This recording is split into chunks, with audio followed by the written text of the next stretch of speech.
नमस्कार, news night में आप सभी का स्वागत है। मैं हूं आपके साथ आरेंद्र। प्रधानमंत्री नरेंद्र मोदी अपने 3 देशों की यात्रा के दूसरे पड़ाव के तहत इथियोपिया पहुंच चुके हैं। अपने जॉर्डन के सफल दौरे के बाद पीएम मोदी अब इथियोपिया के साथ भारत के संबंधों को आगे बढ़ाने के लिहाज से वहां पहुंचे हैं।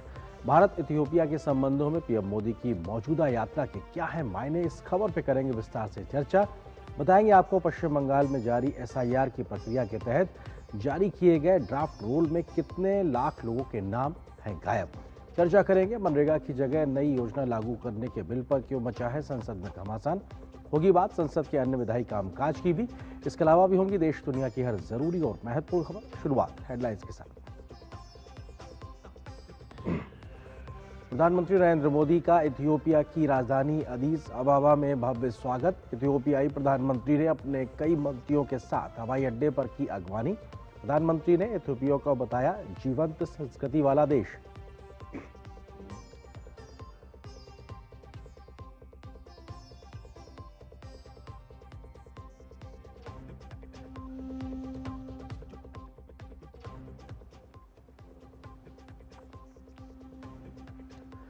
प्रधानमंत्री मोदी की जॉर्डन यात्रा से दोनों देशों के आर्थिक रिश्तों को मिली नई दिशा। 5 महत्वपूर्ण समझौते। प्रधानमंत्री मोदी ने यात्रा को बताया बेहद सफल। शाही परिवार का दिखा विशेष लगाव। क्राउन प्रिंस ने खुद प्रधानमंत्री मोदी की गाड़ी को किया ड्राइव।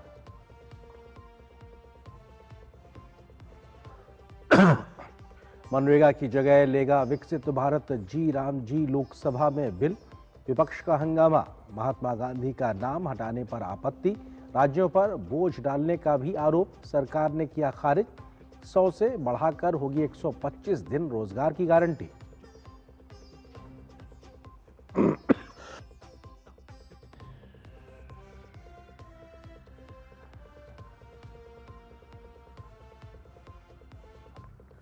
पश्चिम बंगाल में एसआईआर पर सियासी घमासान के बीच ड्राफ्ट वोटर लिस्ट जारी। हटाए गए 58,21,000 वोट। 15 जनवरी 2026 तक दर्ज कराई जा सकती हैं आपत्तियां और दावे। राजस्थान, गोवा, पुडुचेरी और लक्षद्वीप के भी ड्राफ्ट रोल जारी।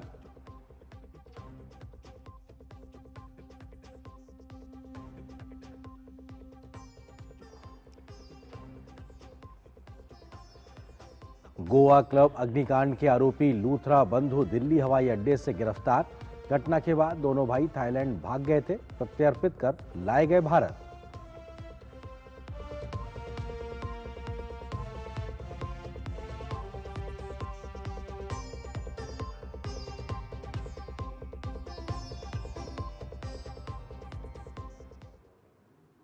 और खबरों में सबसे पहले बात करते हैं प्रधानमंत्री नरेंद्र मोदी के इथियोपिया के दौरे से जुड़ी खबरों की।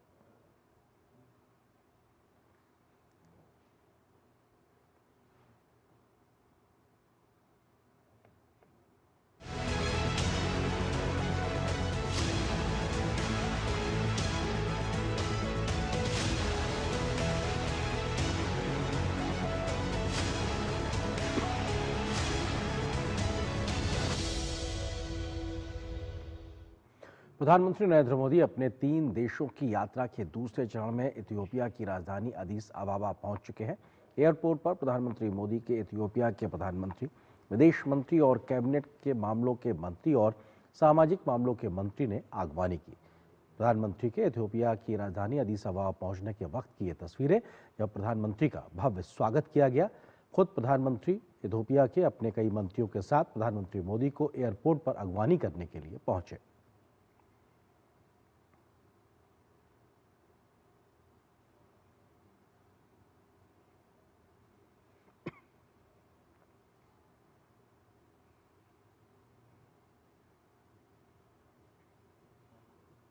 प्रधानमंत्री नरेंद्र मोदी का अदीस अबाबा एयरपोर्ट पर ही इथियोपिया के प्रधानमंत्री ने स्वागत किया। उनसे मुलाकात की और इथियोपिया के कॉफी के बारे में जानकारी साझा की। शांति के लिए नोबेल पुरस्कार विजेता इथियोपिया के प्रधानमंत्री अबी अहमद अली ने प्रधानमंत्री नरेंद्र मोदी के प्रति विशेष सम्मान प्रदर्शित करते हुए उनकी कार को एयरपोर्ट से होटल तक ड्राइव किया। इसके अलावा उन्होंने तय कार्यक्रम के अलग प्रधानमंत्री नरेंद्र मोदी का साइंस म्यूजियम और फ्रेंडशिप पार्क का दौरा भी करवाया। प्रधानमंत्री नरेंद्र मोदी का प्रवासी भारतीयों ने होटल पहुंचने पर जबरदस्त अंदाज में पारंपरिक रूप से स्वागत किया। भारतनाट्यम स्वागतम गीत पूरी तरह से भारतीय अंदाज में वहां दिखाई दिया। प्रधानमंत्री के साथ इस दौरान इथियोपिया के प्रधानमंत्री अबी अहमद अली मौजूद रहे। इथियोपियन प्रधानमंत्री ने विशेष सम्मान दर्शाते हुए प्रधानमंत्री मोदी की कार को एयरपोर्ट से होटल तक खुद ही ड्राइव किया। वहीं होटल में इथियोपिया के स्थानीय कलाकार भी मौजूद थे, जिन्होंने प्रधानमंत्री मोदी को फिल्मी गीत ऐसा देश है मेरा गाकर सुनाया।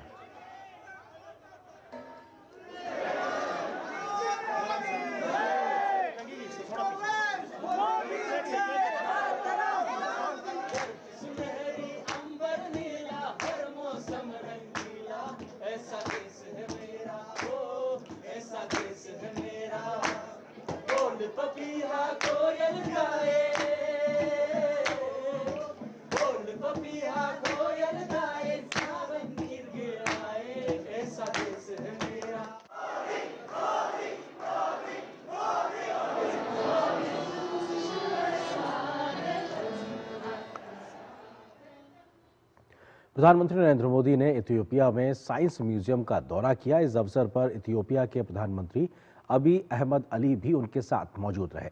राजधानी अदीस अबाबा स्थित साइंस म्यूजियम में 2 बड़े भवनों पर यह आधारित है।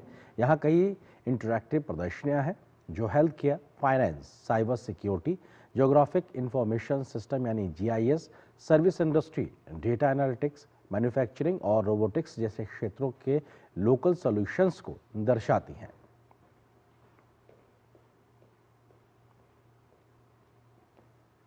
तो ये तस्वीरें अपने आप में साइंस म्यूजियम के दौरे के दरमियान जब प्रधानमंत्री मोदी और इथियोपिया के प्रधानमंत्री दोनों ही नेता पहुंचे और वहां पे साइंस म्यूजियम को देखा और दोनों ही नेताओं के बीच में गर्मजोशी भरे लम्हे साफ तौर से इस बात की गवाही देते हैं कि दोनों नेताओं के बीच में एक खुशनुमा माहौल में समय व्यतीत हुआ और तमाम जानकारियां प्रधानमंत्री ने हासिल की। तो प्रधानमंत्री नरेंद्र मोदी का बेहद महत्वपूर्ण 3 देशों के दौरे का दूसरा बड़ा पड़ाव इथियोपिया, जहां प्रधानमंत्री अदीस अबाबा पहुंच चुके। लेकिन भारत इथियोपिया संबंधों के लिहाज से बात की जाए तो एक बड़ा ऐतिहासिक लंबा एक आधार रहा है, उसका हम जिक्र करते हैं। भारत इथियोपिया के संबंध की अगर बात की जाए 2000 वर्ष पुराने एक संबंधों की एक बड़ी ऐतिहासिक विरासत भारत इथियोपिया के बीच दिखाई पड़ती है। इसमें पहली ईस्वी से ही शुरू हुआ था व्यापारिक गतिविधियों का आदान प्रदान, यानी उस जमाने का एक तरीके से जुड़ाव कहा जाता है कि ऐतिहासिक समय से जुड़ा रहा है। 16वीं सदी में इथियोपिया पहुंचे थे तमाम भारतीय जो कि गोवा में पुर्तगालियों के माध्यम से उनके साथ होते हुए इथियोपिया तक पहुंचे थे। उस वक्त की जो कॉलोनियल पूरी व्यवस्थाएं थी उसके तहत पुर्तगालियों के साथ बड़ी संख्या में भारतीय गोवा के माध्यम से वहां तक पहुंचे थे। 1868 की ब्रिटिश अभियान में लगभग 13,000 भारतीय सैनिक शामिल थे, जो कि इथियोपिया में उनकी मौजूदगी के तमाम प्रमाण एक प्रकार से मिलते हुए दिखाई पड़ते हैं। तो ये अपने आप में तमाम ऐतिहासिक तत्व है। 1936 से 1941 के बीच में इथियोपिया को इटली से मुक्त कराने वाली ब्रिटिश सेना में बड़ी संख्या में भारतीय सैनिक मौजूद थे। तो ये एक तरीके से भारत का और इथियोपिया के कनेक्शन को दिखाता है। उस वक्त की कॉलोनियल व्यवस्थाओं के तहत इटली को मुक्त कराया था इथियोपिया से ब्रिटिश की सेना ने, उसमें बड़ी संख्या में भारतीय सैनिक भी मौजूद थे। तो ये तमाम ऐतिहासिक संबंधों की अगर बात की जाए, लेकिन इसके साथ साथ अगर हम आर्थिक और व्यापारिक संबंधों की बात करें तो द्विपक्षीय व्यापार लगभग $550 मिलियन के आसपास में है। ये अपने आप में इसमें तमाम प्रकार की अभी और भी गुंजाइशें दिखाई पड़ती। भारत का निर्यात $476 मिलियन के आसपास बना हुआ है और इसमें तेजी से इजाफा हो, ये अपने आप में मौजूदा इस दौरे के दरमियान इस दिशा में काम करते हुए प्रधानमंत्री नरेंद्र मोदी की यात्रा दिखाई पड़ेगी। भारत का आयात लगभग $73 मिलियन के आसपास है, तो आयात निर्यात के बीच एक बड़ा अंतर है। इसको एक तरीके से और बेहतर करने की दिशा में, उसको बढ़ाने की दिशा में काम करते हुए इस यात्रा में प्रधानमंत्री मोदी की नजर आएंगे।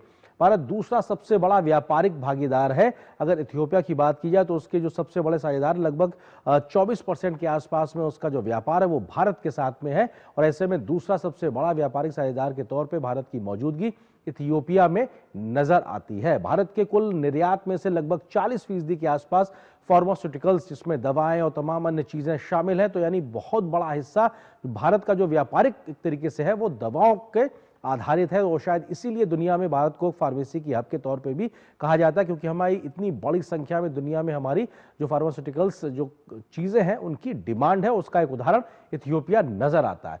व्यापारिक रिश्तों के प्रमुख क्षेत्रों की अगर बात की जाए तो फार्मा, टेक्सटाइल, सीमेंट, कृषि, विनिर्माण, ये जो तमाम क्षेत्र हैं, ये वो तमाम आधार तैयार करते हैं जो दोनों देशों के बीच में जो व्यापारिक रिश्ते हैं उसके बड़े आधार सेक्टर्स की बात की जाए, टेक्सटाइल, सीमेंट, फार्मा, कृषि और विनिर्माण, ये वो तमाम क्षेत्र हैं, सेक्टर्स हैं जहां पे सबसे ज्यादा व्यापारिक गतिविधियां भारत और इथियोपिया के बीच में अभी मौजूदा वक्त में जारी हैं और इसको सेक्टर्स को भी विस्तार देने की बात की जा रही है। और अगर हम भारत से इथियोपिया को निर्यात की जाने वाली वस्तुओं की बात करें, इसमें दवाइयां, मशीनरी, वाहन, रसायन, प्लास्टिक उत्पाद, इलेक्ट्रॉनिक उपकरण, मेडिकल उपकरण भी शामिल है। ये तमाम बड़ी वो चीजें हैं जो भारत से इथियोपिया को निर्यात की जाती हैं। तो ये अपने आप में तमाम वो चीजें, वो वस्तुएं जो व्यापार का एक बड़ा आधार बनती है। लेकिन इथियोपिया से भारत को आयात होने वाली अगर चीजों की बात की जाए, दालें और बीन्स, फ्लेक्स यार्ड, कीमती पत्थर, सीसा और तांबा, ये जो तमाम पदार्थ हैं, ये वस्तुएं हैं, ये भारत एक तरीके से आयात होती है इथियोपिया के माध्यम से। तो अपने आप में ये तमाम विस्तार देने की जो आयात निर्यात एक्सपोर्ट इंपोर्ट है उसको भी एक तरीके से विस्तारित करने का, विविधीकरण करने के लिहाज से ये मौका होगा दोनों देशों के पास में प्रधानमंत्री की मौजूदा यात्रा के दरमियान। भारत का इथियोपिया में निवेश की बात की जाए तो भारत शीर्ष 3 निवेश देशों में शामिल है जिनका सबसे ज्यादा निवेश इथियोपिया में है।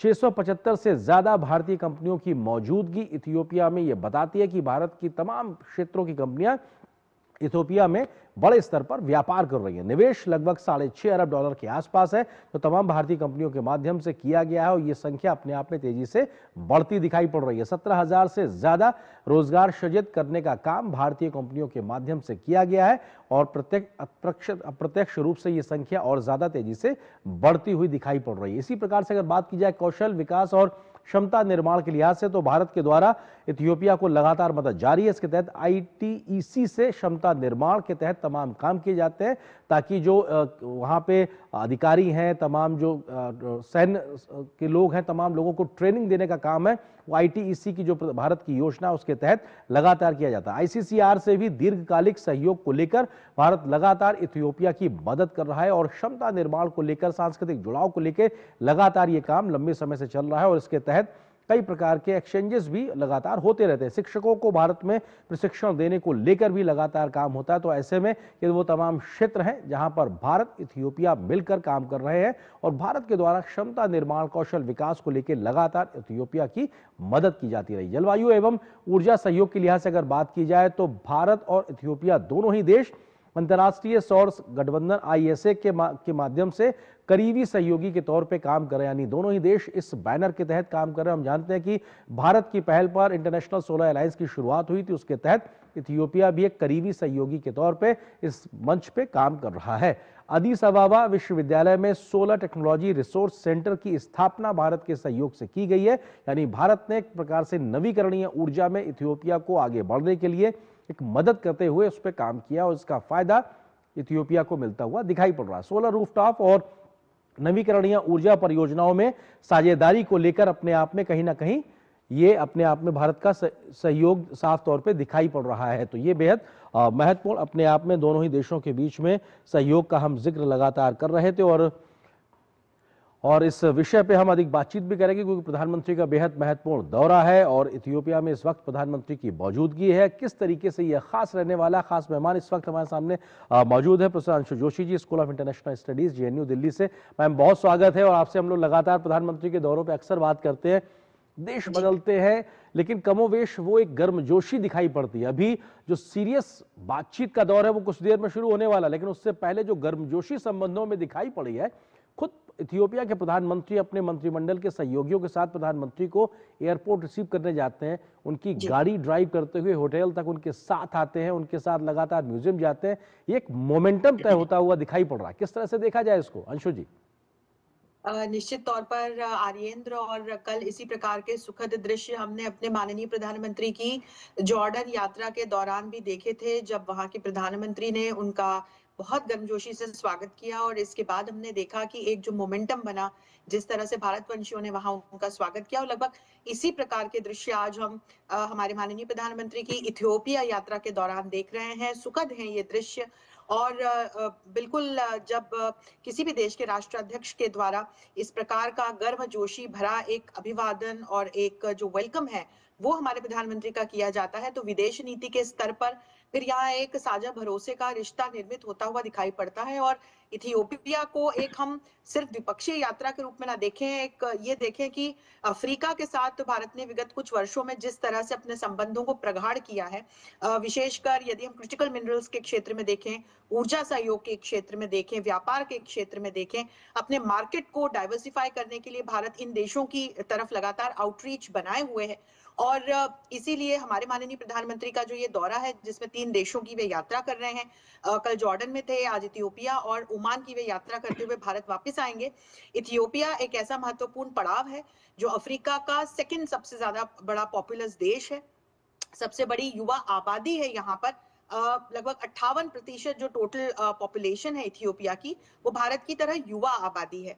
एक बड़ा मार्केट भारत इथियोपिया में तलाशने का प्रयास कर रहा है। और इसके अलावा यदि आप ऊर्जा सहयोग की दृष्टि से देखें, सोलर अलायंस में जिस तरह से इथियोपिया भारत के साथ भागीदारी कर रहा है, व्यापार की दृष्टि से देखें, यहाँ दोनों ही देशों के लिए संभावनाओं के द्वार हैं। यदि हम सामरिक दृष्टि से देखें और कैपेसिटी बिल्डिंग की दृष्टि से देखें, शिक्षा के क्षेत्र में भी लगभग यहाँ 1200 से 1500 प्रोफेसर्स और शिक्षक हैं जो अलग अलग विश्वविद्यालयों में अपनी सेवा दे रहे हैं। तो पीपल टू पीपल कनेक्ट्स को भी बढ़ावा देने की दृष्टि से मुझे लगता है कई संभावनाएं हैं।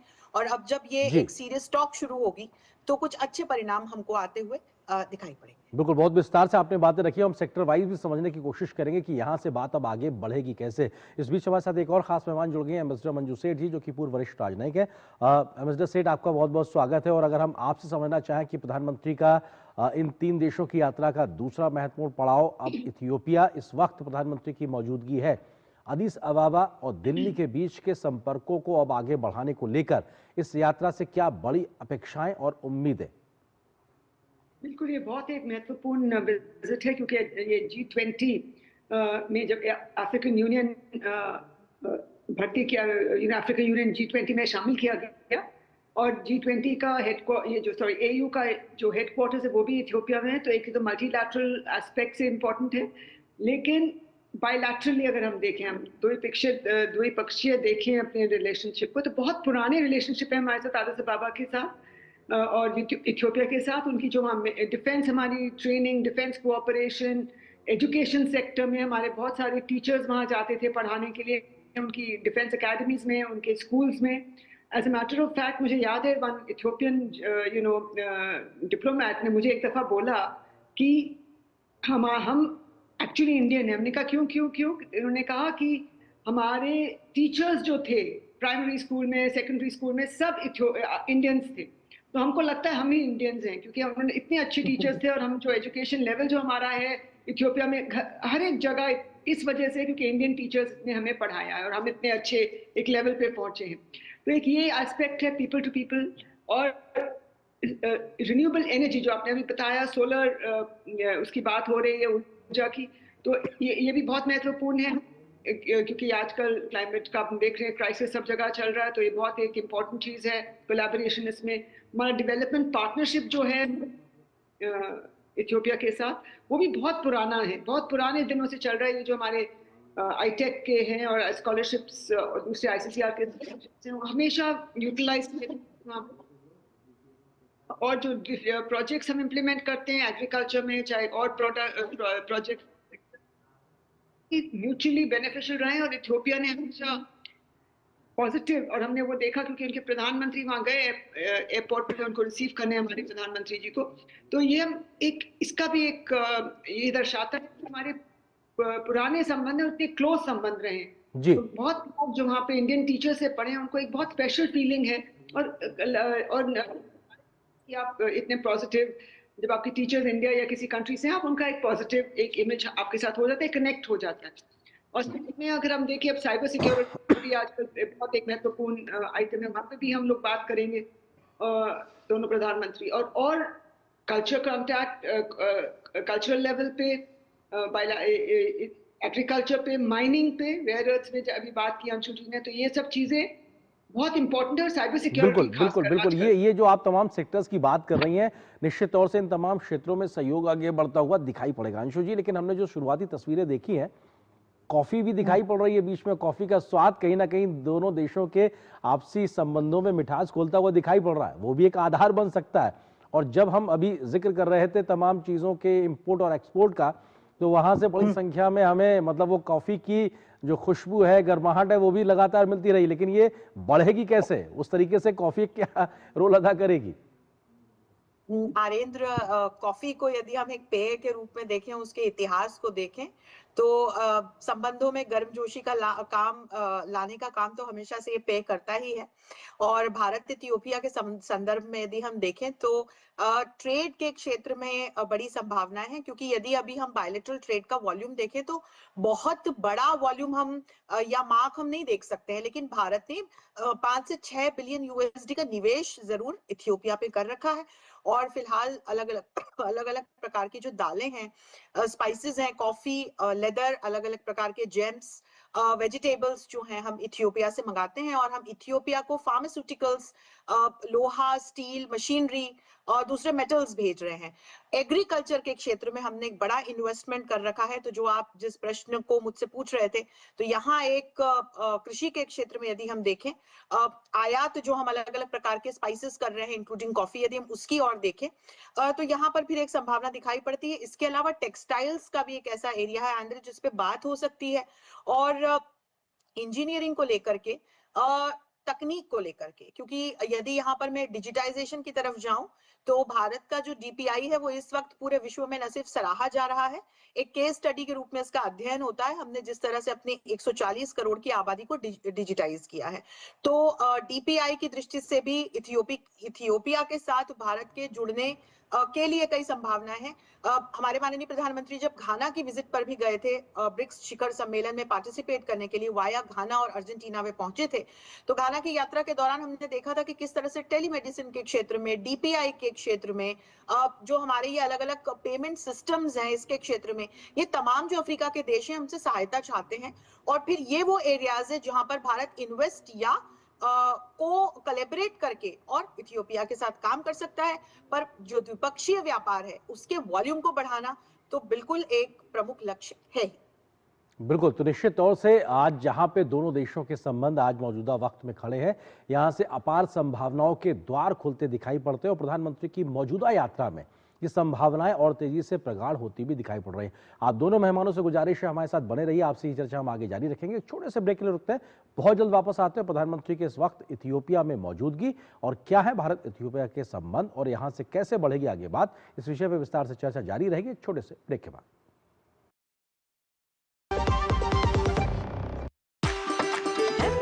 कसूरी मेथी लाजवाब है, लाजवाब है। स्वाद और सुगंध इसकी लाजवाब है, लाजवाब है। अगर MDH कसूरी मेथी नहीं डाला तो खाली हाथ मलते रह जाओगे। एक एक पत्ता हाथ से चुना, स्वाद और सुगंध जगाए कई गुना। MDH।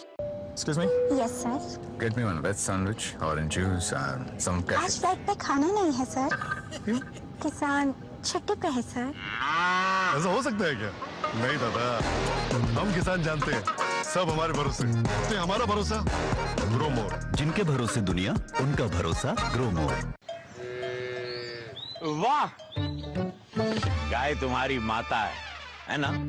तो पशुहार के नाम पर जहर क्यों खिलाता है? अनसन हटा, दिल से खिला, सिर्फ कपिला, देश का नंबर 1 पशु आहार। क्या आपको है आकर्षक बचत विकल्पों की तलाश? LIC प्रस्तुत करता है नवजीवन श्री सिंगल प्रीमियम प्लान। एक मुश्त प्रीमियम राशि जमा करें, जीवन बीमा कवर का आनंद उठाएं, परिपक्वता पर गारंटीकृत निश्चित राशि प्राप्त करें, तरलता विकल्प भी उपलब्ध। अभी खरीदें। मौजूदा पॉलिसी धारकों के लिए आकर्षक छूट, नियम और शर्तें लागू। मेरी पसंद, मेरी पसंद, मेरी पसंद, मेरी पसंद, हमारी पसंद, हम सबकी पसंद। मजबूत देश का मजबूत सरिया हो गया स्टील।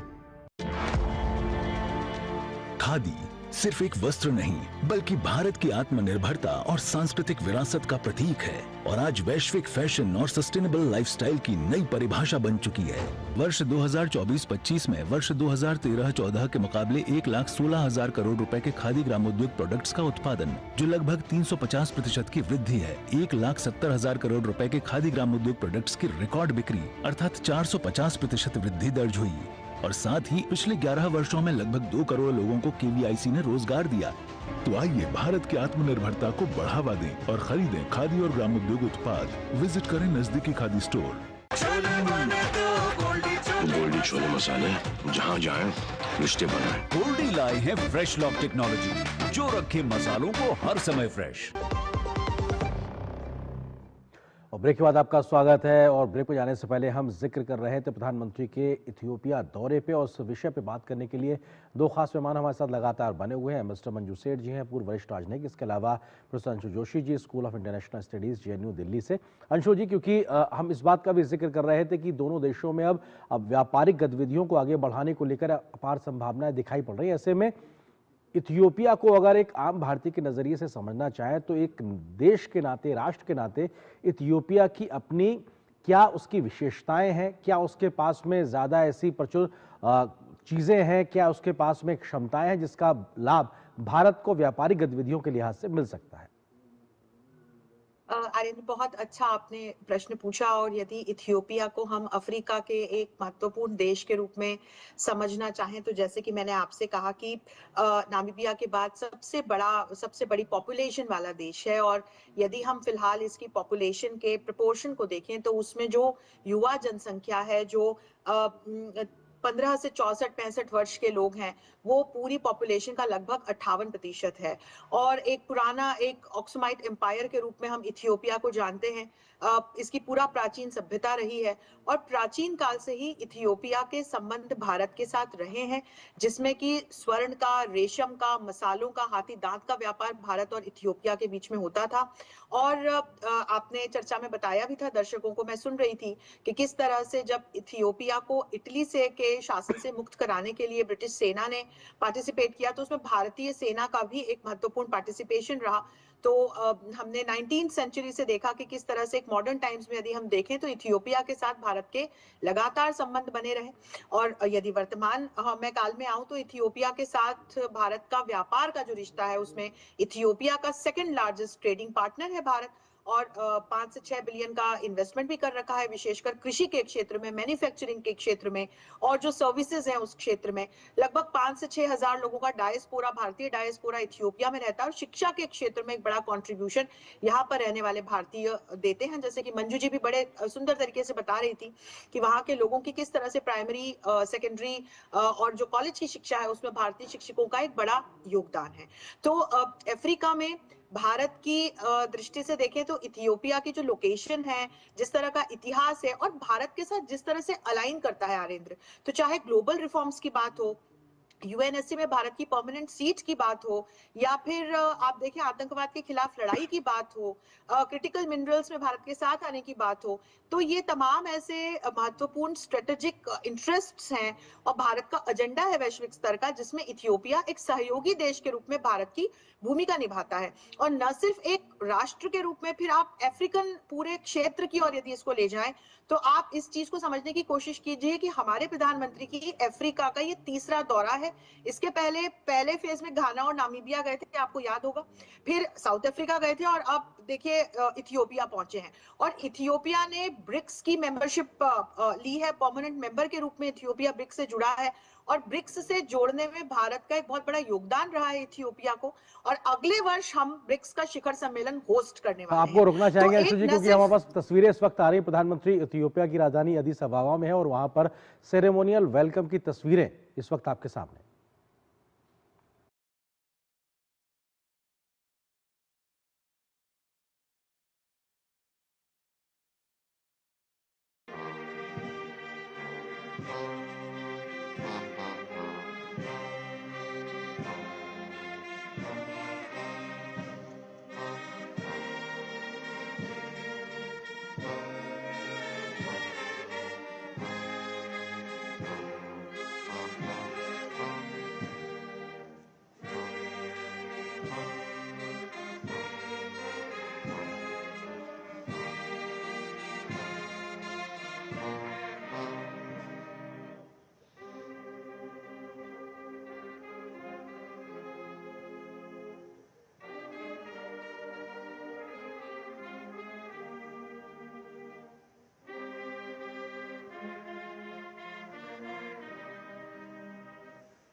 तो ये तस्वीरें प्रधानमंत्री नरेंद्र मोदी की जब वो इथियोपिया की राजधानी अदीस अबाबा में पहुंचे हैं और उनका सेरेमोनियल वेलकम किया गया है।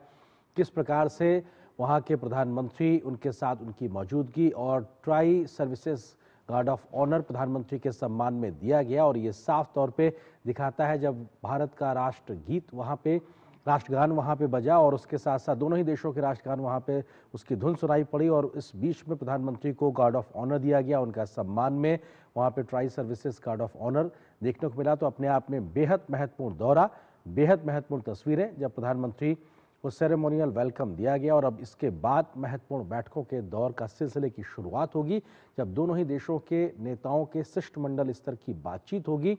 और ये भव्य तस्वीरें प्रधानमंत्री नरेंद्र मोदी के इथियोपिया दौरे से जुड़ी हुई, जो इस वक्त बताती हैं कि उनके सेरेमोनियल वेलकम किस भव्यता के साथ किया गया, गर्मजोशी के साथ किया गया। दोनों ही नेताओं की गर्मजोशी यहाँ पे भी नजर आई, हाथ में हाथ पकड़े हुए दोनों ही नेता चलते नजर आए। तो प्रधानमंत्री का स्वागत किया गया, उनको गार्ड ऑफ ऑनर दिया गया, राष्ट्रगान की धुन वहाँ पे सुनाई पड़ी है और वहाँ की सेना की तीनों सेनाओं के अंगों की टुकड़ियों ने प्रधानमंत्री को गार्ड ऑफ ऑनर दिया है। तो ये अपने आप में इस वक्त की तस्वीरें जो अदीस अबाबा से आपके सामने।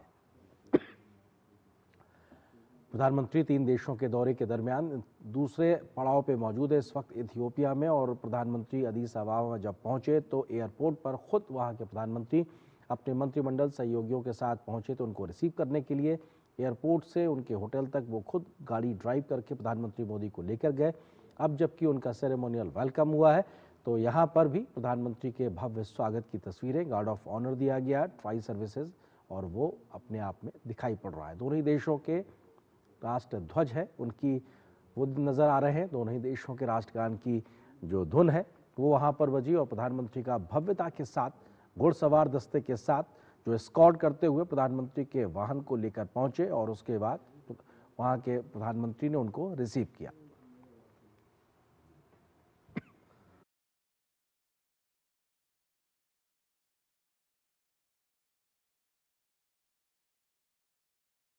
प्रधानमंत्री नरेंद्र मोदी के इथियोपिया दौरे से जुड़ी हुई, जहां पर ये बेहद महत्वपूर्ण दौरा और प्रधानमंत्री के पहुंचने के बाद से लगातार उनका भव्य स्वागत की तस्वीरें लगातार हम तक पहुंच रही हैं।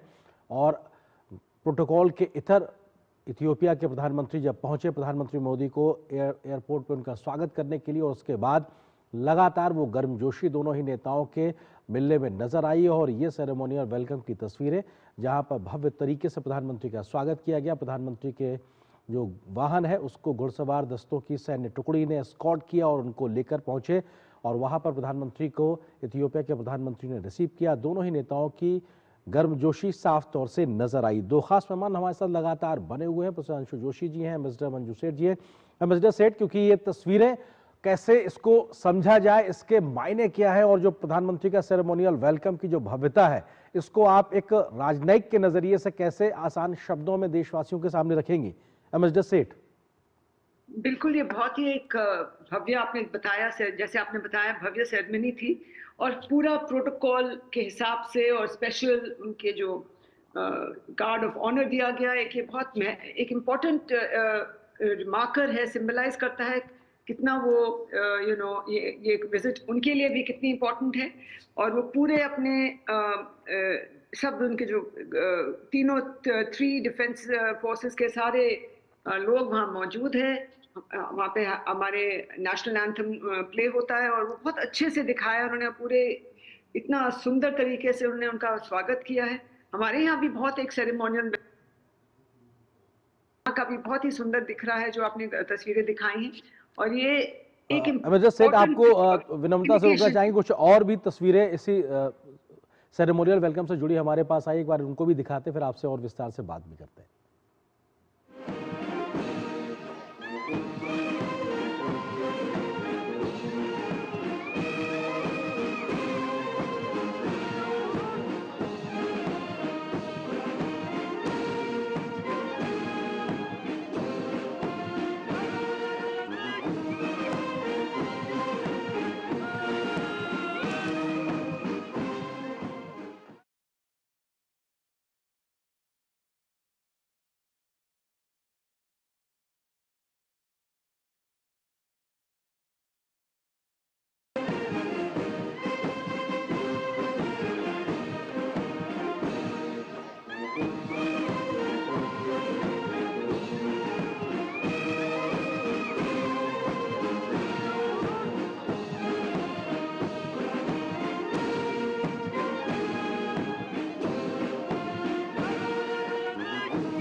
तो ये तस्वीरें आप लगातार देख रहे हैं। प्रधानमंत्री इथियोपिया की राजधानी अदीस अबाबा के नेशनल पैलेस पहुंचे, वहां पे सेरेमोनियल वेलकम हुआ है और हमने वो तस्वीरें देखी जब प्रधानमंत्री को गार्ड ऑफ ऑनर भी दिया गया। मिस्टर सेठ, आप इन तस्वीरों को थोड़ा सा डिस्क्राइब कर रहे हैं तो स्विच कुछ और तस्वीरें आई थी, आप प्लीज अपनी बात को पूरा करें।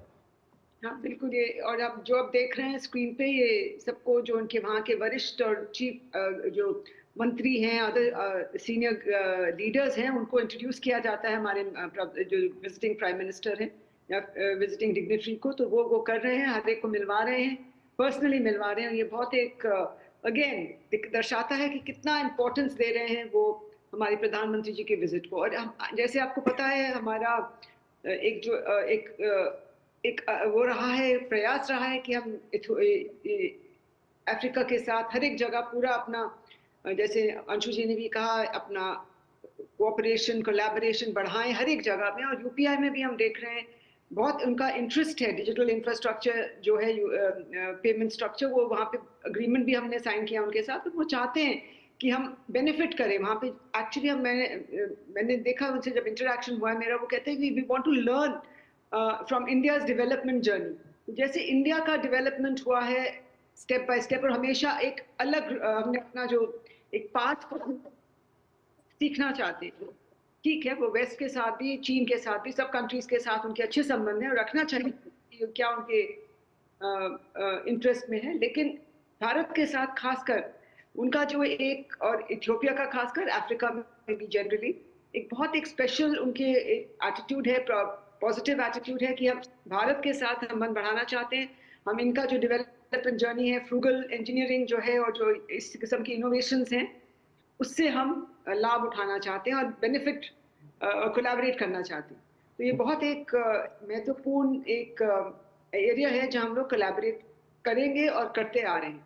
बिल्कुल। और जी अंशु जी आपसे मैं अफ्रीका के कॉन्टेस्ट में समझना चाहूँ, उससे पहले एक छोटे से ब्रेक हम ले लेते हैं, बहुत जल्द वापस आते हैं और हम समझने की कोशिश करेंगे, क्योंकि भारत ग्लोबल साउथ की एक मुखर आवाज के तौर पे तमाम डेवलपमेंट की बात करता है, रिफॉर्म की बात करता है। वो नजरिया दोनों देशों का यहाँ से कैसे आगे बढ़ता नजर आएगा, आपसे समझूंगा इस बात को एक छोटे से ब्रेक के बाद। इसको तो फुटबॉल खेलना भी आ गया और इससे तो पियानो बजाने भी आ गया। चंद्रयान भी उतर गया चांद पर हमें अब तक टेस्टी राजमा बनाना नहीं आया। बिना एमडीएच राजमा मसाला के टेस्टी राजमा कैसे बनेगा? स्वादिष्ट राजमा के लिए एमडीएच राजमा मसाला। क्या स्वादिष्ट राजमा बनाए?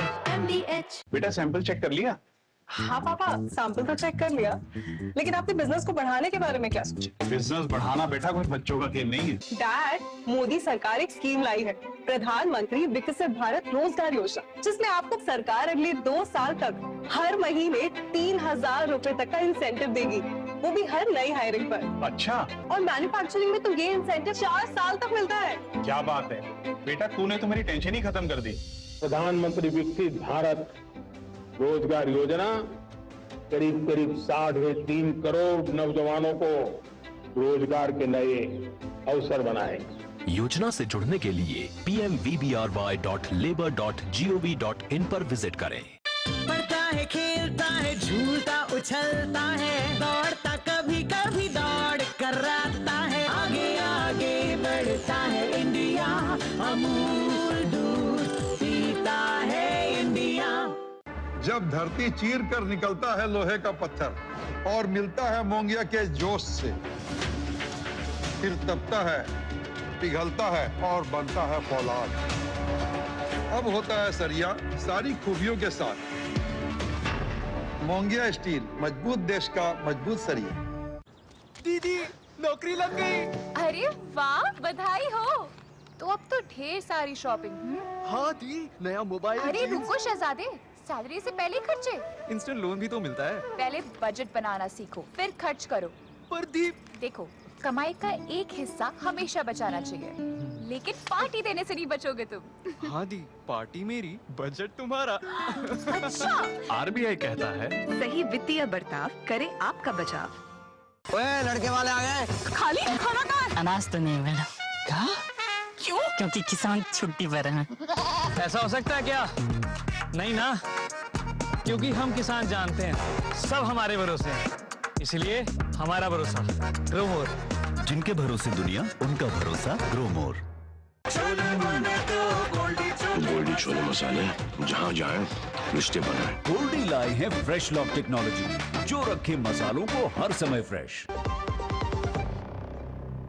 ब्रेक के बाद आपका स्वागत है। हम लगातार बात कर रहे हैं प्रधानमंत्री के इथियोपिया दौरे से जुड़ी तमाम खबरों को लेकर। दो खास मेहमान हमारे साथ लगातार बने हुए हैं, मिस्टर मंजू सेठ जी, इसके अलावा अंशु जोशी जी। अंशु जी, अफ्रीका के नज़रिए से देखा जाए और भारत ग्लोबल साउथ की लगातार एक मुखर आवाज़ के तरीके से बात करता है, उस नज़रिए से दोनों देशों के आपसी संबंध और आगे का एक रास्ता किस तरह से नजर आता है? रास्ता तो बहुत अच्छा, सुखद और अपार संभावनाओं से भरा हुआ नजर आता है। यदि हम इथियोपिया भारत के द्विपक्षीय संबंधों को आगे जाते हुए देखें तब भी, और यदि पूरे अफ्रीका क्षेत्र की दृष्टि से देखें तो भी।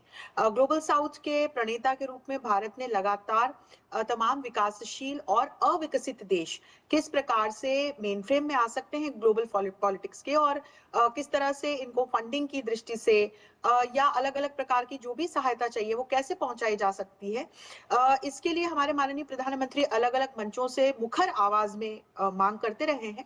और मैं ये भी याद दिला दूं कि जब G20 की अध्यक्षता भारत के पास थी, तब अफ्रीकन यूनियन को एक परमानेंट मेंबर के रूप में G20 से जोड़ के भारत ने एक ऐतिहासिक सफलता अर्जित की थी। यदि हम ग्लोबल साउथ के एजेंडे की दृष्टि से देखें या नॉर्थ और साउथ के बीच में खाई पाटने की दृष्टि से देखें।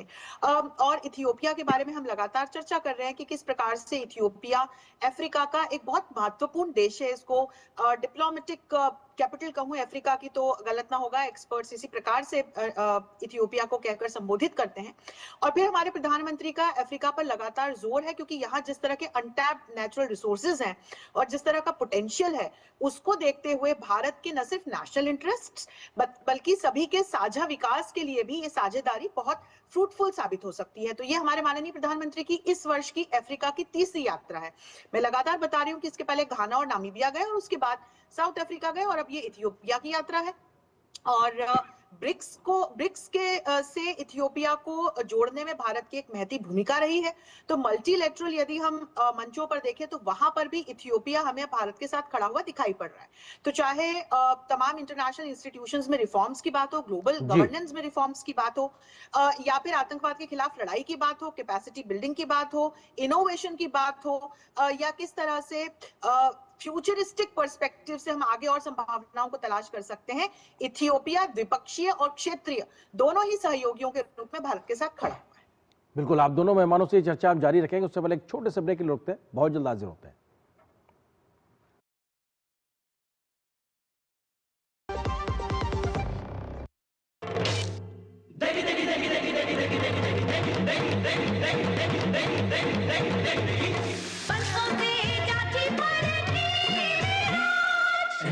की देगी मिर्च, देगी मिर्च का तड़का, अंग अंग फड़का। MDH की देगी मिर्च।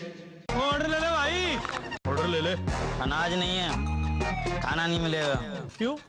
क्योंकि किसान छुट्टी पर है। ऐसा हो सकता है क्या? नहीं ना, क्योंकि हम किसान जानते हैं कि सब हमारे भरोसे हैं, इसलिए हमारा भरोसा ग्रोमोर। जिनके भरोसे दुनिया, उनका भरोसा ग्रोमोर। मेरी पसंद, मेरी पसंद, मेरी पसंद, मेरी पसंद, हमारी पसंद, हम सबकी पसंद। मजबूत देश का मजबूत सरिया मोंगिया स्टील। बढ़ता है, खेलता है, झूलता उछलता है, दौड़ता कभी कभी दौड़ कराता है, आगे आगे बढ़ता है इंडिया, अमूल दूध पीता है इंडिया। LIC युवा प्रोफेशनल्स के लिए लाए हैं नव जीवन श्री। करें नियमित प्रीमियम का भुगतान, जीवन बीमा का आनंद लें, प्राप्त करें प्रीमियम के प्रतिशत पर गारंटीकृत एडिशंस, अपने वित्तीय लक्ष्यों के अनुरूप मैच्योरिटी पर गारंटीकृत धनराशि पाएं। मौजूदा पॉलिसी धारकों के लिए आकर्षक अतिरिक्त लाभ आज ही खरीदें।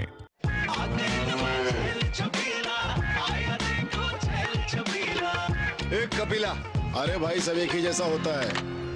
ये लो साधारण पशु आहार।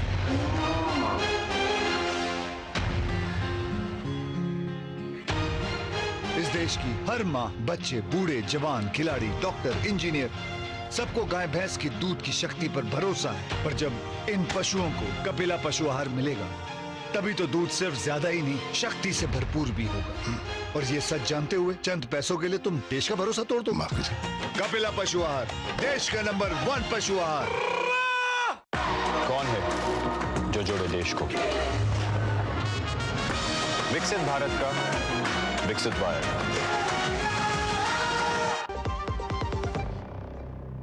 और ब्रेक के बाद आपका एक बार फिर से स्वागत है। हम लगातार बात कर रहे हैं प्रधानमंत्री के इथियोपिया दौरे से, और इस जुड़े मुद्दे पर हमसे बात करने के लिए दो खास मेहमान लगातार बने हुए हैं, मिस्टर मंजू सेठ जी, मिस्टर अंशु जोशी जी। मिस्टर सेठ, क्योंकि अफ्रीका और इथियोपिया को अगर देखा जाए तो नेचुरल रिसोर्सेज से भरे हुए ये पूरे इलाका है या देश कहे जा सकते हैं, ऐसे में किस तरीके की भारत की एक तकनीकी महारत और इन देशों के नेचुरल रिसोर्सेज को लेकर एक जुगलबंदी हम देख सकते हैं या आगे का एक रास्ता देख सकते हैं? बिल्कुल, क्योंकि सारे अफ्रीकन देश भी जो बहुत रिसोर्स रिच हैं, वो अभी तक एक एक्सप्लॉयटेटिव काइंड ऑफ उनका एक्सपीरियंस रहा है और वेस्टर्न कंट्रीज के साथ, तो वो देख रहे हैं। और चीन के साथ भी कुछ हद तक उन्होंने देखा कि हमें एक्सप्लॉयट किया जा रहा है, हमारे लोगों को इतना नहीं मिल रहा है। तो भारत के साथ वो देख रहे हैं कि जहाँ भारत जा रहा है इन माइनिंग में, चाहे कोलैबोरेशन में, रेयर अर्थ्स वगैरह में, तो हमारा अप्रोच थोड़ा डिफरेंट है। हम लोग लोकल वहाँ के लोगों को ट्रेन करते हैं, लोकल इंजीनियर्स ट्रेन करते हैं, और जो इंफ्रास्ट्रक्चर प्रोजेक्ट्स हैं उनमें भी उनका हमने यही किया। तो उनको एक पॉजिटिव भारत को देखते हैं पॉजिटिव नज़र से, कि भारत जो है इतना एक्सप्लॉयटेटिव नहीं है, ऐसा एक्सप्लॉयटेटिव नहीं करेगा, एक्सप्लॉयटेशन नहीं करेगा वहाँ के लोगों को। क्योंकि वेस्टर्न कंट्रीज, चीन का भी कुछ हद तक एक जो रवैया रहा है इन देशों में कि सारे नेचुरल रिसोर्सेज लेके वो चले जाते हैं, वहाँ के लोकल लोगों को कुछ इतना उसका बेनिफिट नहीं मिलता है, और ना मिला है पहले भी।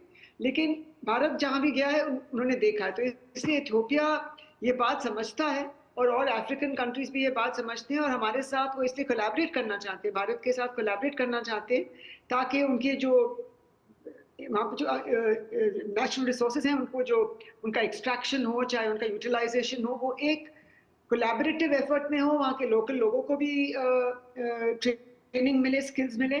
क्योंकि हमारा जो अप्रोच है हमारे डेवलपमेंट पार्टनरशिप का, और जो प्रोजेक्ट्स हम इस किस्म के करते हैं, हम अपने लोग कुछ लेवल तक भेजते हैं, बट रेस्ट हम वहाँ लोकली ही हायर करते हैं, लोकली ट्रेन करते हैं जी, कंपेयर टू अदर कंट्रीज। तो ये वो देख रहे हैं भारत के साथ, वो चाहते हैं कि इस किस्म के एक कोलैबोरेशन बने, प्रोजेक्ट्स हम इम्प्लीमेंट करें, जो हमारे नेचुरल रिसोर्सेज हैं वो हमारे देश में के लिए भी यूटिलाइज हो, और भारत को भी उससे बेनिफिट मिले।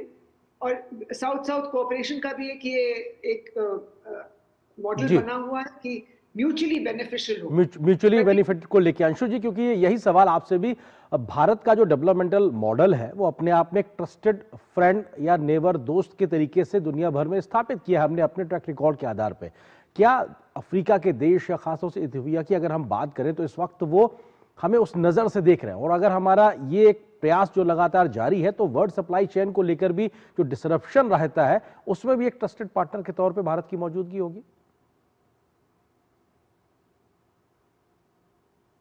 अंशु जी, शायद आप म्यूट पे हैं, अनम्यूट कीजिए प्लीज। जी, आप क्या सुन पा रहे हैं मुझे? जी, सुन पा रहा हूँ जी, प्लीज। यदि हम अफ्रीका या इथियोपिया इन पर्टिकुलर की दृष्टि से भारत को एज अ पार्टनर के रूप में देखें, तो इथियोपिया का सबसे बड़ा सेकंड लार्जेस्ट ट्रेडिंग पार्टनर है अभी भारत। और यदि विश्वास की दृष्टि से देखें तो मैं आपको उदाहरण दूं कि इथियोपिया की लगभग 80% जो पॉपुलेशन है वो कृषि पर निर्भर है, और कृषि के क्षेत्र में भारत ने एक बड़ा इन्वेस्टमेंट इथियोपिया में कर रखा है।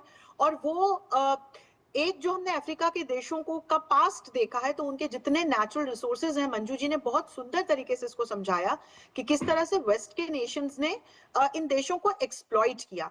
लेकिन भारत का जो विकास का मॉडल है वो सबका साथ, सबका प्रयास, सबका विश्वास और सबके विकास की बात भारत करता है। और इसी मॉडल के साथ अफ्रीका के देशों के साथ भारत अब सहयोग कर रहा है। तो यदि हम इथियोपिया की और दृष्टि डालें तो लगातार कैपेसिटी बिल्डिंग में और सप्लाई चेन्स की भी दृष्टि से देखें तो कैपेसिटी बिल्डिंग में इथियोपिया का एक बड़ा मददगार देश भारत है। 1 बिलियन से ज्यादा USD का जो इनलाइन क्रेडिट है वो इथियोपिया को कर रखा है भारत ने। और ग्रामीण क्षेत्रों का किस तरह से आधुनिकीकरण हो सके, वहां पर बिजली हो, पानी हो, जो शुगर इंडस्ट्री है इथियोपिया की, रेलवेज है, इसके निर्माण और विकास में भारत एक बड़े सहयोगी के रूप में भूमिका निभा रहा है। तो ग्रांट्स दे रहा है भारत, टेक्निकल असिस्टेंस प्रोवाइड करता है, अपनी तकनीक प्रोवाइड कर रहा है और पैसा दे रहा है। तो ये सिर्फ इथियोपिया के साथ नहीं कर रहा है भारत, ऐसा दूसरे अफ्रीकन देशों के साथ भी सहयोग का एक नाता बना है। तो निश्चित तौर पर जिन तमाम बिंदुओं का आपने उल्लेख किया, वहां भारत अफ्रीका के इन देशों के साथ लगातार आगे बढ़ रहा है। बिल्कुल, और शायद इसीलिए भारत को एक विश्वसनीय दोस्त साझेदार के तौर पर हर जगह स्वागत की तैयारी दिखाई पड़ती है और वही तस्वीरें यहाँ इथियोपिया में भी दिखाई पड़ रही है। बहुत शुक्रिया अंशु जी आपका, मंजू जी आपका हमारे साथ जुड़ने के लिए, इस खबर पर विस्तार से बात करने के लिए, प्रधानमंत्री के इस दौरे पे विस्तार से अपनी बात को रखने के लिए। यहाँ पर हम एक छोटे से ब्रेक रुकते हैं, ब्रेक के उस पार जब वापस आएंगे कुछ और महत्वपूर्ण खबरों से आपको रूबरू कराएंगे।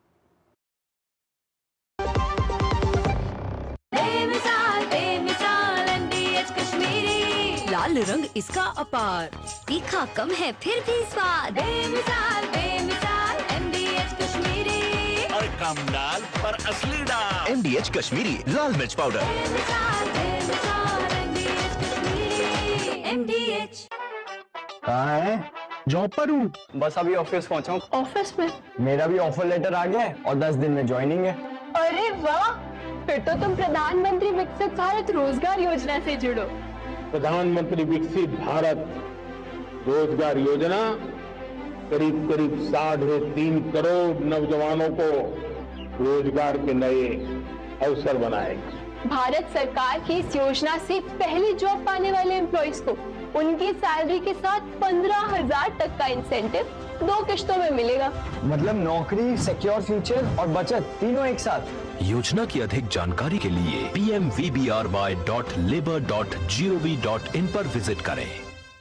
बढ़ता है, खेलता है, झूलता उछलता है, दौड़ता कभी कभी दौड़ कराता है, आगे आगे बढ़ता है इंडिया, अमूल दूध पीता है इंडिया। कौन है जो जोड़े देश को? विकसित भारत का विकसित भारत। खादी सिर्फ एक वस्त्र नहीं बल्कि भारत की आत्मनिर्भरता और सांस्कृतिक विरासत का प्रतीक है और आज वैश्विक फैशन और सस्टेनेबल लाइफस्टाइल की नई परिभाषा बन चुकी है। वर्ष 2024-25 में वर्ष 2013-14 के मुकाबले 1,16,000 करोड़ रुपए के खादी ग्रामोद्योग प्रोडक्ट्स का उत्पादन, जो लगभग 350% की वृद्धि है। 1,70,000 करोड़ रुपए के खादी ग्रामोद्योग प्रोडक्ट्स की रिकॉर्ड बिक्री अर्थात 450% वृद्धि दर्ज हुई और साथ ही पिछले 11 वर्षों में लगभग 2 करोड़ लोगों को KVIC ने रोजगार दिया। तो आइए भारत की आत्मनिर्भरता को बढ़ावा दें और खरीदें खादी और ग्रामोद्योग उत्पाद। विजिट करें नजदीकी खादी स्टोर। गोल्डी छोले मसाले, जहाँ जाएं रिश्ते बनाएं। गोल्डी लाए हैं फ्रेश लॉक टेक्नोलॉजी, जो रखे मसालों को हर समय फ्रेश। प्रधानमंत्री नरेंद्र मोदी इस वक्त 3 देशों की यात्रा के दूसरे पड़ाव में इथियोपिया पे हैं, जिसका अभी हम लगातार जिक्र कर रहे थे, लेकिन उससे पहले वो सबसे पहले जॉर्डन पहुंचे थे। तो जॉर्डन से जुड़ी अब आपको खबर दिखाते हैं। जॉर्डन के साथ भारत ने 5 क्षेत्रों में सहयोग के समझौतों पर आज हस्ताक्षर किए हैं। प्रधानमंत्री नरेंद्र मोदी ने कहा है कि इंफ्रा विकास के क्षेत्र में भी भारत सहयोग करेगा और उन्होंने अहम बात कही है कि सीरिया में इंफ्रा विकास को लेकर जॉर्डन किंग के नजरिए में भारत एक सहयोगी के रूप में साथ है। प्रधानमंत्री को लेकर जॉर्डन में भी बेहद गर्मजोशी देखने को मिली है। क्राउन प्रिंस ने प्रधानमंत्री की कार को खुद एयरपोर्ट तक ड्राइव किया और प्रधानमंत्री जब वहां से वापस आ रहे थे तो उनको भव्य विदाई भी दी।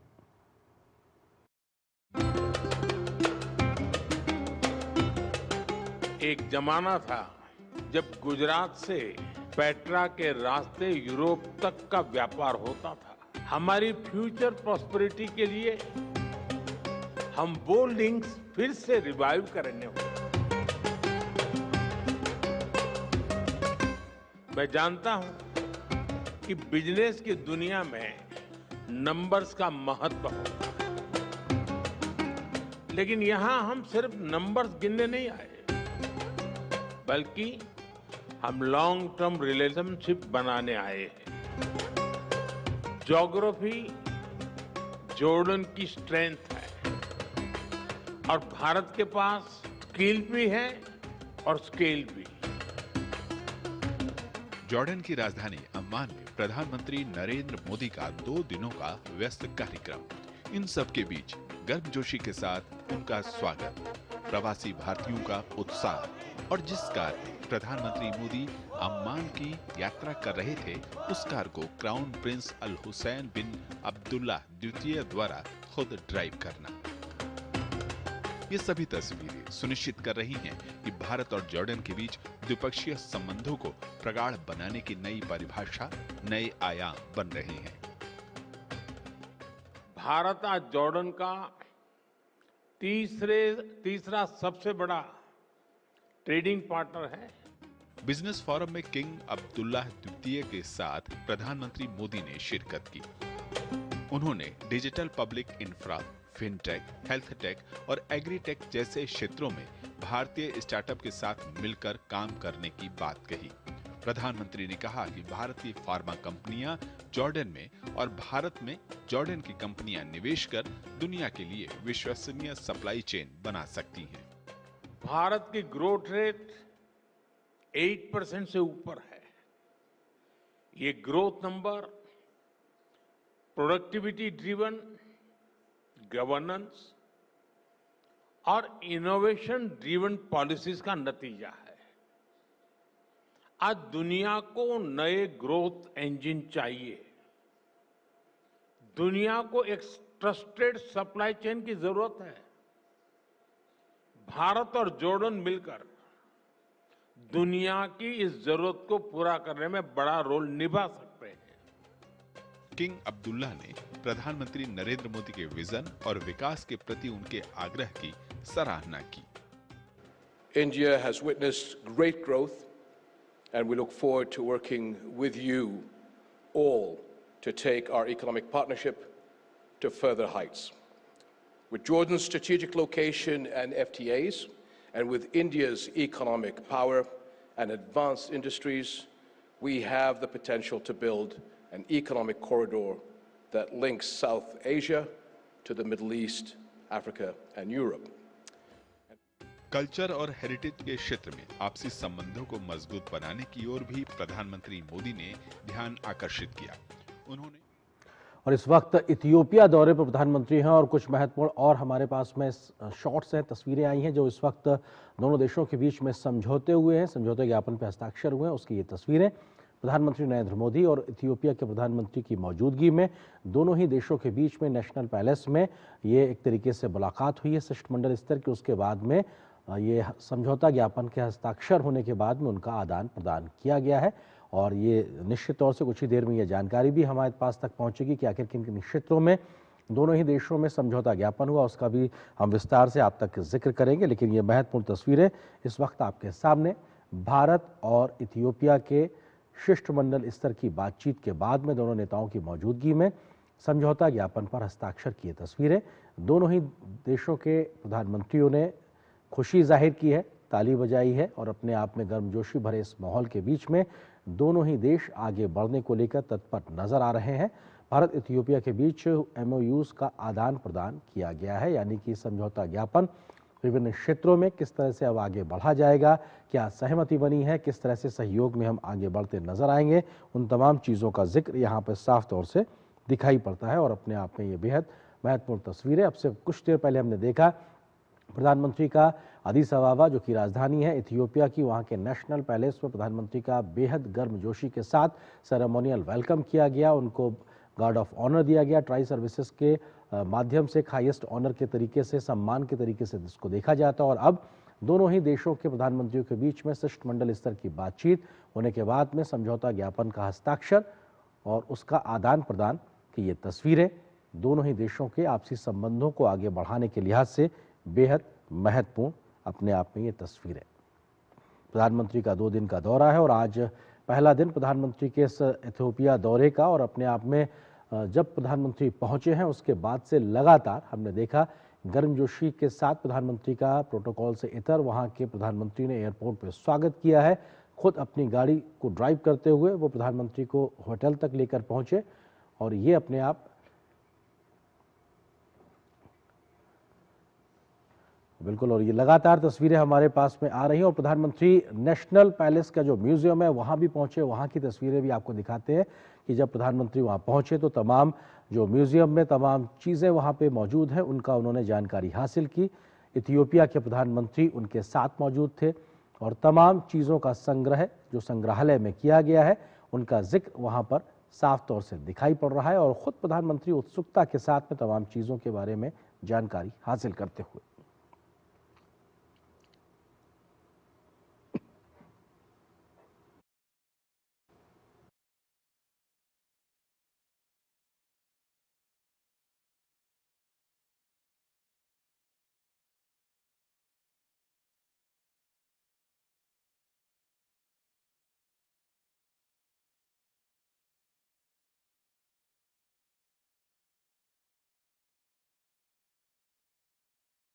पर उन्होंने तमाम चीज़ों का जानकारी हासिल की और यहाँ पे हमने कुछ तस्वीरें भी अभी देखी हैं जो कि भारतीय नेताओं की तस्वीरें भी वहाँ दिखाई पड़ी। इसका विस्तार से हम जिक्र भी करेंगे, लेकिन इस संग्रहालय में जिन तमाम चीज़ों को सहेज के रखा गया है, जिन वस्तुओं को सहेजा गया, जिन तस्वीरों को सहेजा गया है, उसके बारे में विस्तार से जानकारी हासिल करते हुए प्रधानमंत्री नरेंद्र मोदी और खुद इथियोपिया के प्रधानमंत्री उनको इस बात की तमाम चीज़ों की जानकारी देते हुए, जिन चीज़ों को संग्रह किया गया है, जिन वस्तुओं को सहेज के रखा गया है, उनके बारे में विस्तार से जानकारी देते हुए, और हमने देखा दोनों ही देशों के बीच में समझौता ज्ञापन को लेकर भी हस्ताक्षर हुए और उनका आदान प्रदान हुआ है। नेशनल पैलेस में प्रधानमंत्री की ये मौजूदगी है और अपने आप में बेहद महत्वपूर्ण है और हम इस बात का भी जिक्र कर सकते हैं कि जो तमाम जो MOU साइन हुए हैं ये 3 क्षेत्रों को लेकर हुए हैं, जिसमें डेटा सेंटर एस्टेब्लिशमेंट को लेकर अपने आप में एक समझौता ज्ञापन हुआ। इसके अलावा जो यूनाइटेड नेशंस में पीस कीपिंग ऑपरेशंस ट्रेनिंग होती है उसके तहत एक तरीके से सहयोग की बात हुई है। साथ ही साथ एग्रीमेंट हुआ है mutual administrative assistance in custom matters को लेकर। तो ये 3 महत्वपूर्ण समझौते पे हस्ताक्षर हुए हैं। पहला समझौता है establishing data centre at the ministry of foreign affairs of Ethiopia. दूसरा है implementing arrangement for cooperation in United Nations peace keeping operations training. और तीसरा सहयोग समझौता है agreement on cooperation and mutual administrative assistance in custom matters. तो ये 3 समझौता ज्ञापनों पे हस्ताक्षर हुआ है, जिसका आदान प्रदान हुआ है। और ये तस्वीरें जो इस वक्त आप देख रहे हैं, निश्चित तौर से इसमें कई भारतीय चेहरे भी नज़र आ रहे हैं, जिन संग्रहालय में जिन तस्वीरों को सहेज के रखा गया है और प्रधानमंत्री की नेशनल पैलेस के नेशनल म्यूजियम में मौजूदगी और अपने आप में प्रधानमंत्री तमाम चीज़ों की जानकारी हासिल करते हुए। हमारे साथ में प्रधानमंत्री के इस दौरे से जुड़ी खबर के बारे में लगातार बात करने के लिए अंशु जोशी जी हमारे साथ लगातार बनी हुई है। अंशु जी, एक बार फिर से आपका स्वागत है और हम तस्वीरें लगातार देख रहे हैं और हमने जिक्र किया कि 3 समझौते भी हुए हैं अपने आप में डेटा सेंटर को एस्टेब्लिश करने को लेकर और यूनाइटेड नेशंस में पीस कीपिंग ऑपरेशंस को जो ट्रेनिंग है उसका, साथ ही साथ कस्टम को लेकर। तो ये सहयोग को हम कैसे समझें, थोड़ा आप विस्तार दीजिए। अरेंद्र, हम लगातार चर्चा कर रहे थे कि जब इथियोपिया और भारत के द्विपक्षीय संबंधों को आगे ले जाने की बात करते हैं तो इसमें तकनीक की एक बड़ी भूमिका बनते हुए दिखाई पड़ती है। ट्रेड संबंधों में किस तरह से चुनौतियों को दूर करके इसको और विस्तार दिया जा सके, हम इसकी भी बात लगातार कर रहे थे। और किस तरह से कैपेसिटी बिल्डिंग में भारत लगातार इथियोपिया के एक प्रमुख सहयोगी देश की भूमिका निभा रहा है, हम इसकी भी बात कर रहे थे। और साथ ही साथ जो बहुपक्षीय मंच है वहां किस तरह से दोनों देश अलग अलग जो शांति और स्थिरता से जुड़े हुए मुद्दे हैं उनको लेकर के एक साथ खड़े नजर आते हैं। तो इसी परिप्रेक्ष्य में अब जो ये 3 MOU साइन हुए हैं, अब डेटा सेंटर खुलने की बात है, मैं लगातार इस बात पर चर्चा कर रही थी कि फ्यूचरिस्टिक पॉइंट ऑफ व्यू से जब हम अफ्रीका के देशों की ओर देखते हैं, they all look forward to India, क्योंकि जिस तरह से भारत ने अपनी तकनीक का विस्तार किया, तकनीक के क्षेत्र में विस्तार किया, चाहे हमारा DPI हो या हमारी IT टेक्नोलॉजीज हो, अफ्रीका के तमाम देश भारत से सहयोग की आशा रखते हैं और भारत एक सहयोगी के रूप में इन तमाम देशों के साथ इंक्लूडिंग इथियोपिया एक महत्वपूर्ण भूमिका निभा रहा है। तो ये डेटा सेंटर को एस्टेब्लिश करने को लेकर के एक बड़ा महत्वपूर्ण समझौता हमारे सामने आया है। इसके अलावा यूनाइटेड नेशंस में पीस कीपिंग मिशन को लेकर के कैसे साझा ट्रेनिंग, और इसमें फिर मुझे लगता है कि इथियोपिया के जो युवा सैनिक हैं वो जुड़ते हुए नजर आएंगे और भारत इसमें मुझे लगता है ट्रेनर की और एक प्रोवाइडर की भूमिका निभाते हुए नजर आएगा। तो ये अंशु जी, क्योंकि बहुत महत्वपूर्ण बात, क्योंकि जो पीस कीपिंग वाली बात है उसमें ये पॉइंट आना भी दर्शकों के लिए बड़ा जरूरी है कि भारत सबसे बड़ा कंट्रीब्यूटर है। मतलब पीस कीपिंग की जब बात आती है यूनाइटेड नेशंस के थ्रू, तो भारत सबसे ज्यादा कंट्रीब्यूटर के बड़ा एक कंट्रीब्यूटर की तरीके से है। तो ऐसे में भारत का अनुभव भी बड़ा है, मतलब संभवतः शायद उस लिहाज से भी ये काफी महत्वपूर्ण है। बिल्कुल, इतिहास की दृष्टि से देखें और number of soldiers on foot भेजने की दृष्टि से देखें तो अलग अलग विश्व में जहां भी कॉन्फ्लिक्चुअल एरियाज हैं, मैं उदाहरण बताऊं लेबनान में जैसे लंबे समय तक भारत ने यूनाइटेड नेशंस का जो पीस कीपिंग मिशन रहा है उसमें अपना योगदान दिया है। भारतीय सेना के जो सैनिक हैं वो अलग अलग कैपेसिटीज में इन पीस कीपिंग मिशन में अपनी भूमिका निभाते हैं, उसका निर्वहन करते हैं। तो भारत के पास यदि हम देखें तो नंबर्स, मतलब जब हम सैनिकों के नंबर्स की बात करें और उनके फिर अनुभव की जब हम बात करें तो दोनों ही दृष्टि से भारत के पास एक सुदीर्घ अनुभव है।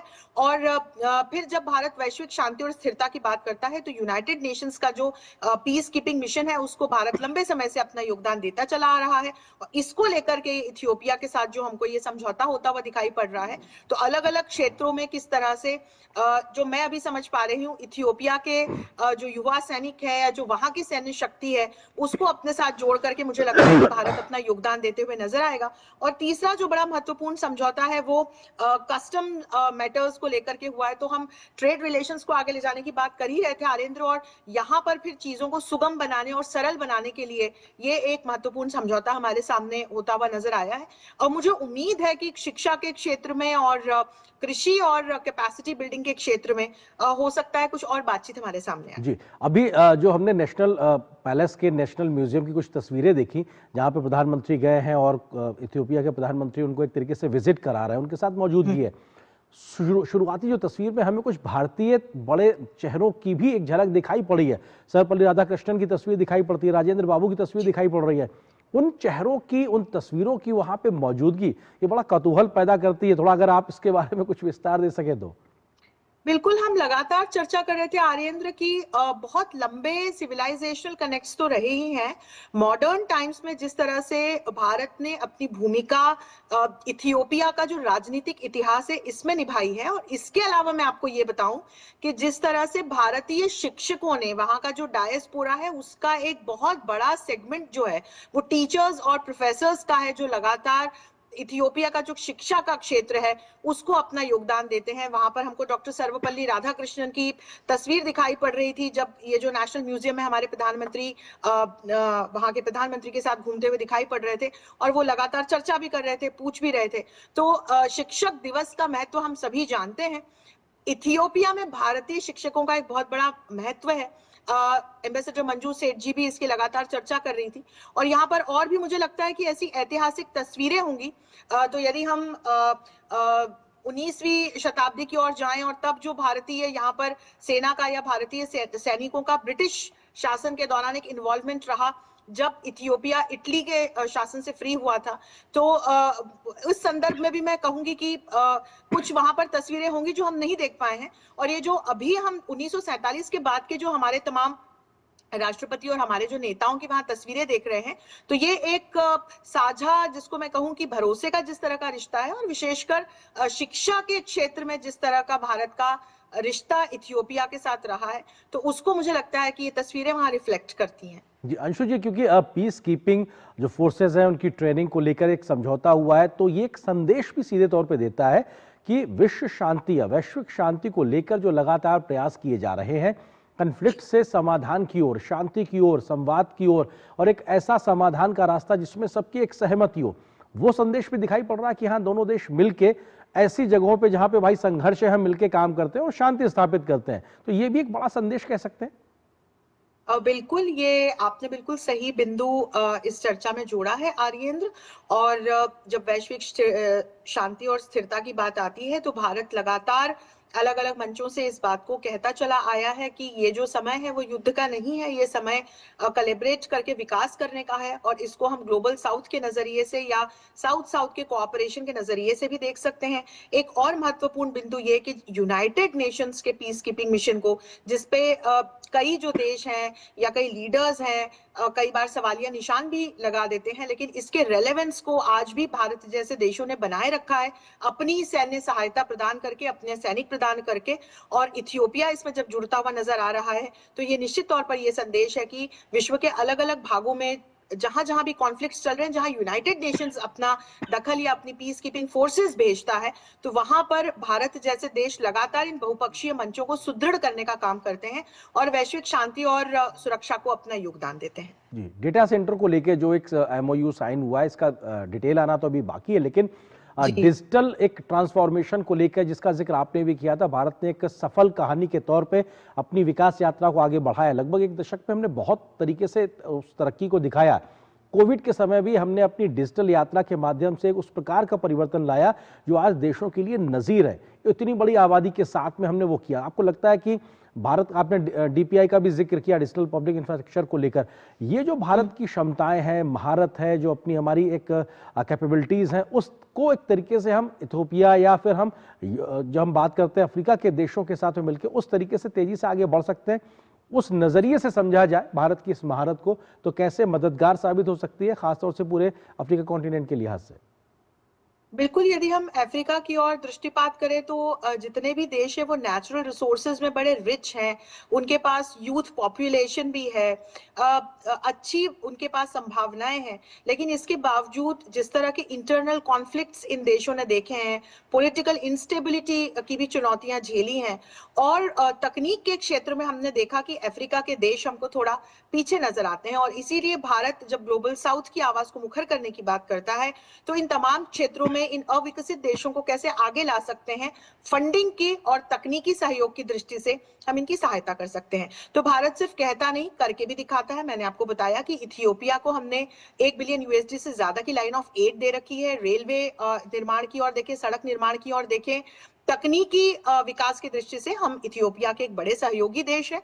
और सिर्फ इथियोपिया ही नहीं, घाना जैसे देशों में भी आप देखिए जो ये मेडिसिन की सेवा है, संजीवनी जो भारत की पूरी एक योजना है, वहां की पॉपुलेशन को देखते हुए जिस तरह डॉक्टर्स के साथ में वहां पर एक रेशियो है, डॉक्टर्स की कमी है, तो इसको देखते हुए तकनीक की रूप से सहायता करते हुए भारत ने जो टेलीमेडिसिन से जुड़ी हुई सेवाएं हैं, तो इन तमाम क्षेत्रों में भारत ने तकनीकी सहायता और एक सर्विस प्रोवाइडर की दृष्टि से भारत ने इन देशों की बड़ी सहायता की है।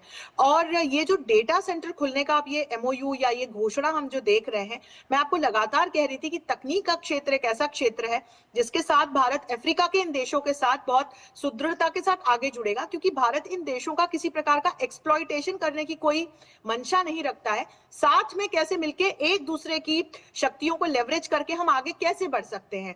तो लगातार हम चर्चा कर रहे हैं कि इथियोपिया की एक बहुत बढ़िया यंग पॉपुलेशन है, उसके पास संभावनाएं हैं उसके पास, और तकनीक की दृष्टि से इनकी सहायता करके भारत इन देशों को मॉडर्नाइजेशन में और पूरे विश्व से कंधे से कंधा कैसे ये देश मिला सकते हैं, इस दृष्टि से भारत सहायता कर सकता है। क्रिटिकल मिनरल्स, एग्रीकल्चरल प्रोडक्ट्स और इन तमाम दृष्टि से हम देखें तो ये देश भारत की सहायता कर सकते हैं। तो एक सिम्बायोटिक रिलेशनशिप यहाँ पर बनते हुए हमको दिखाई पड़ती है। अंशु जी, क्योंकि इथियोपिया के सबसे बड़े निवेशक देशों में भारत अब दूसरा एक ओहदा रखता है, वैसे में ऐसा क्यों है? मतलब इसकी वजह क्या है कि हम इथियोपिया में सबसे ज्यादा वहां आने वाले निवेश का दूसरे पायदान पे खड़े हैं? और अब जब हम निवेश को अगर हम आगे बढ़ाते हैं तो क्या हम सेक्टर्स को डाइवर्सिफाई होते हुए देख सकते हैं?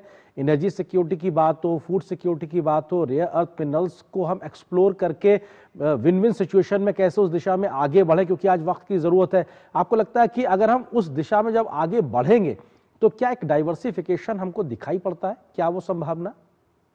बिल्कुल, वो डाइवर्सिफिकेशन हमको दिखाई पड़ रहा है, क्योंकि परंपरागत रूप से हमने चर्चा की कि किस तरह से इथियोपिया के साथ यदि हम व्यापार संबंधों को देखें तो नंबर या वॉल्यूम की दृष्टि से बहुत बड़ा ट्रेड नहीं है, यहाँ संभावनाएं हैं, लेकिन इन्वेस्टमेंट हमने अच्छा खासा कर रखा है और हम अपना फार्मास्यूटिकल्स और मशीनरी और मेटल्स जो है वो इथियोपिया को भेजते हैं। इथियोपिया हमको दालें जो हैं, सीड्स हैं, अलग अलग प्रकार के जेम्स हैं, स्पाइसेस हैं, लेदर है, हमें भेजता है। अंशु जी आपको रोकना चाहेंगे, कुछ और हमारे पास में तस्वीरें आ रही हैं, क्योंकि डेलीगेशन लेवल जो टॉक्स हुई हैं उसमें जो शुरुआती उद्बोधन रहा है नेताओं का, उसकी हम तस्वीरें हमारे पास आई हैं, हम आपको सीधे दिखाते हैं। It is a true pleasure to welcome you to Ethiopia.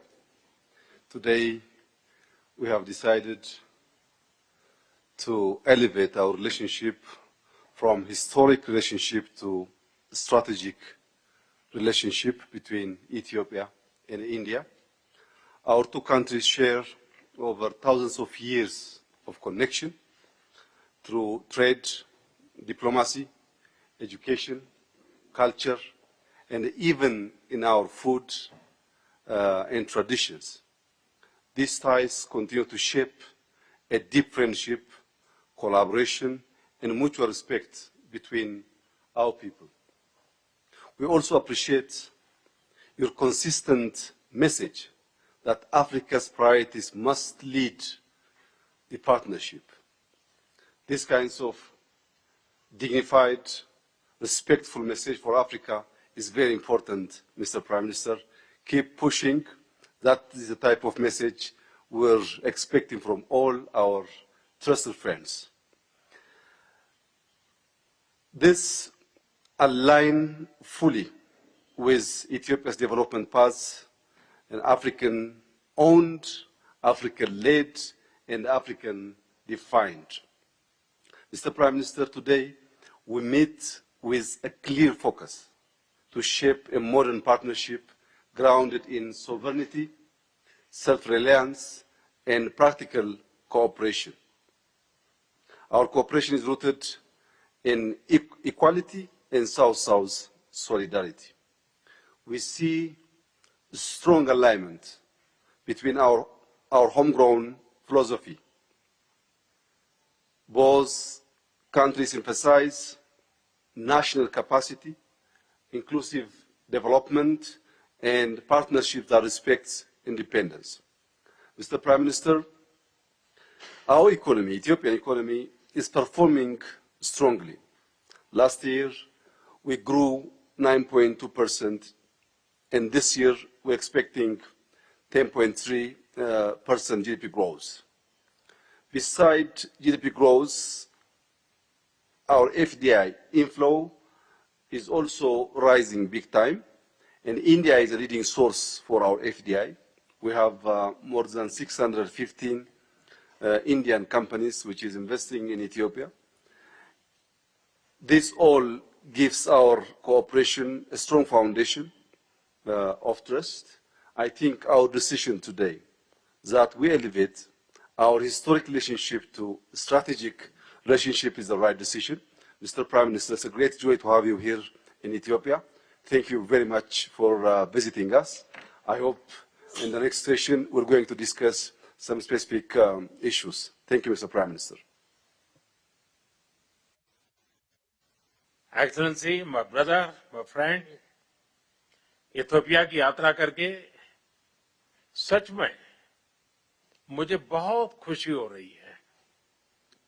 ये इथोपिया का मेरा पहला दौरा है, लेकिन यहाँ कदम रखते ही मुझे अपनेपन और गहरी आत्मीयता का उसका बहुत गहरा अनुभव हुआ है।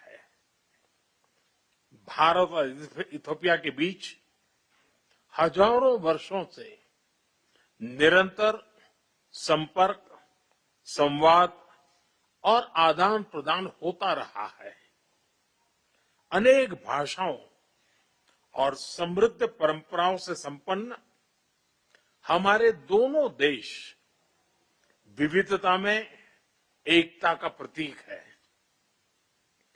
दोनों देश शांति और मानव कल्याण के प्रति प्रतिबद्ध लोकतांत्रिक शक्तियां हैं। हम ग्लोबल साउथ के सहयात्री भी हैं और साझेदार भी हैं। अंतर्राष्ट्रीय मंचों पर भी हम कंधे से कंधा मिलाकर खड़े रहे हैं। अफ्रीकन यूनियन का मुख्यालय इथोपिया में होना इथोपिया को अफ्रीकी डिप्लोमेसी का मीटिंग पॉइंट बनाता है। एक समावेशी विश्व, इंक्लूसिव वर्ल्ड के साझा विजन से प्रेरित होकर भारत ने 2023 में यह सुनिश्चित किया कि अफ्रीकी यूनियन G20 का सदस्य बने। इन्हीं सभी पहलुओं को ध्यान में रखते हुए आज हम भारत इथियोपिया संबंधों को स्ट्रेटेजिक पार्टनरशिप पर उस स्तर पर ले जा रहे हैं। ये कदम हमारे संबंधों को नई ऊर्जा, नई गति और नई गहराई प्रदान करेगा। भविष्य की अपार संभावनाओं को साकार करने के लिए एक स्पष्ट रोडमैप तैयार होगा। आज हमें हमारे सहयोग के प्रमुख आयामों जैसे economy, innovation, technology, defence, health, capacity building और मल्टीलेटरल कोऑपरेशन पर विचार विमर्श करने का मौका मिला। मुझे खुशी है कि आज हमने भारत में इथियोपिया के लिए स्टूडेंट स्कॉलरशिप को डबल करने का निर्णय लिया है।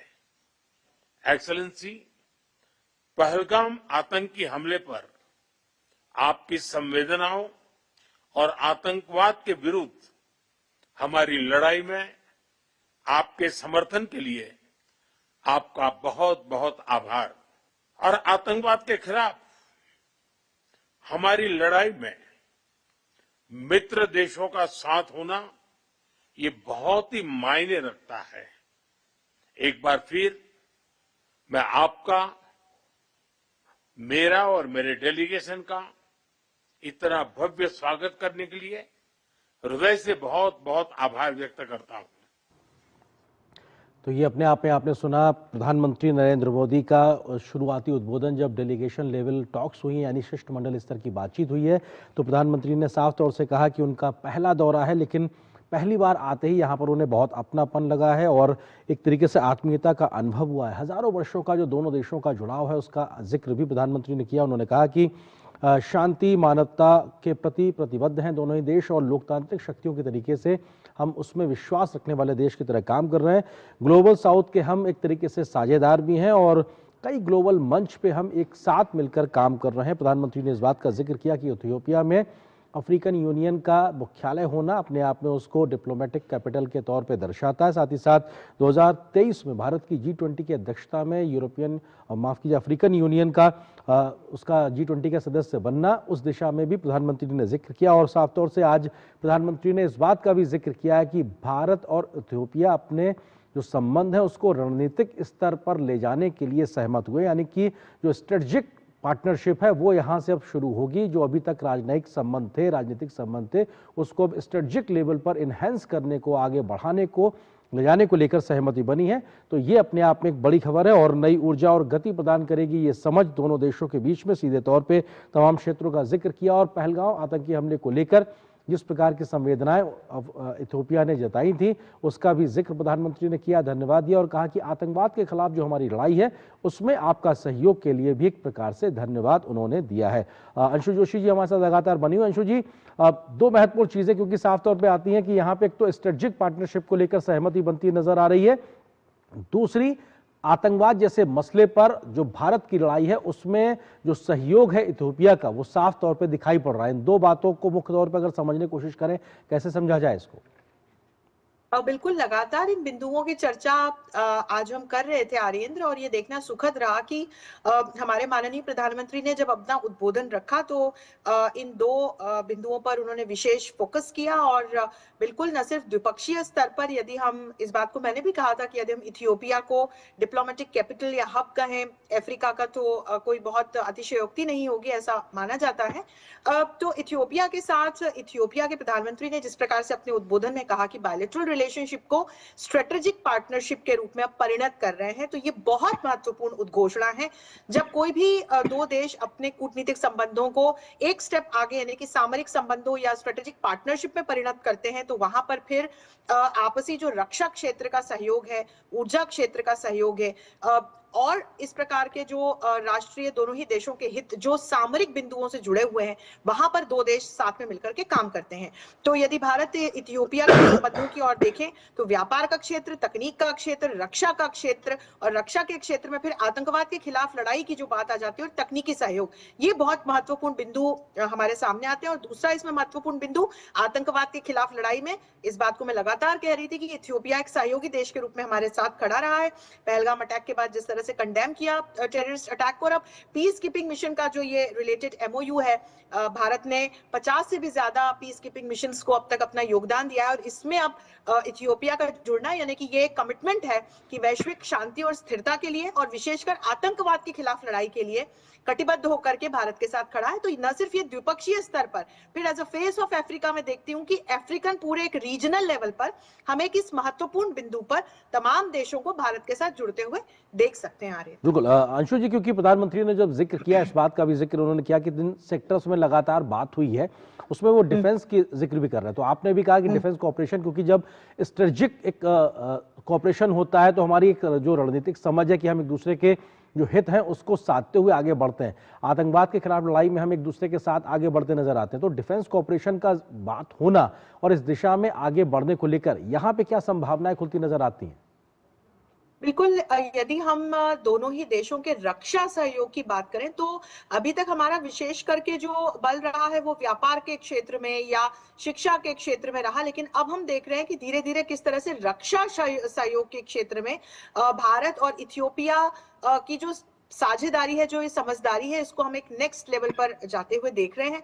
और भारत लगातार डिफेंस के क्षेत्र में अपनी आउटरीच को डाइवर्सिफाई करने का प्रयास भी कर रहा है। इस दृष्टि से एक महत्वपूर्ण सहयोगी के रूप में हमको इथियोपिया नजर आता है, क्योंकि भारत लगातार अपना जो एक्सपोर्ट्स का मार्केट है उसके लिए जो है अपनी आउटरीच को डाइवर्सिफाई कर रहा है। तो वहां पर इथियोपिया हमको एक साझेदार के रूप में नजर आता है। और न सिर्फ एक रक्षा इक्विपमेंट की दृष्टि से आर्येंद्र, यदि मैं इसको पर्सनल के लेवल पर ले जाऊं तो कैसे आपसी ट्रेनिंग या युद्धाभ्यास और जो म्यूचुअल एक्सचेंज ऑफ एक्सपर्ट्स किस तरह से इस दिशा में आगे बढ़ा जा सकता है, मुझे लगता है आगे चल करके ये जो कुछ महत्वपूर्ण पॉइंट्स हैं इस पर हमको बातें आती हुई दिखाई पड़ेंगी या पता चलेंगी। इनोवेशन को लेकर भी बात हुई और हम ऑलरेडी इंटरनेशनल सोलर अलायंस के माध्यम से जो रिन्यूएबल एनर्जी है उसमें हम मदद कर ही रहे हैं। तो इनोवेशन को लेकर भी दोनों देश अब मिलकर तेजी से आगे बढ़ सकते हैं। इकोनॉमी पे भी बात हुई है। बिल्कुल, इनोवेशन की जब हम बात करते हैं तो एक तकनीकी सहयोग की सीधी सीधी बात आ जाती है। और वहां पर हम लगातार चर्चा कर रहे थे कि चाहे आईसीटी टेक्नोलॉजी हो या अंतर्राष्ट्रीय सोलर अलायंस हो या हम इनोवेशन के क्षेत्र में फिर युवाओं को बढ़ावा देने की बात करें, टेक्नोलॉजी ट्रांसफर की बात करें, उसके कमर्शियलाइजेशन की बात करें, तो यहाँ पर भारत और इथियोपिया हमें हाथ से हाथ थाम करके आगे बढ़ते हुए दिखाई पड़ते हैं, विशेषकर हेल्थ के क्षेत्र में, फार्मा के क्षेत्र में, एग्रीकल्चर के क्षेत्र में, एनर्जी के क्षेत्र में।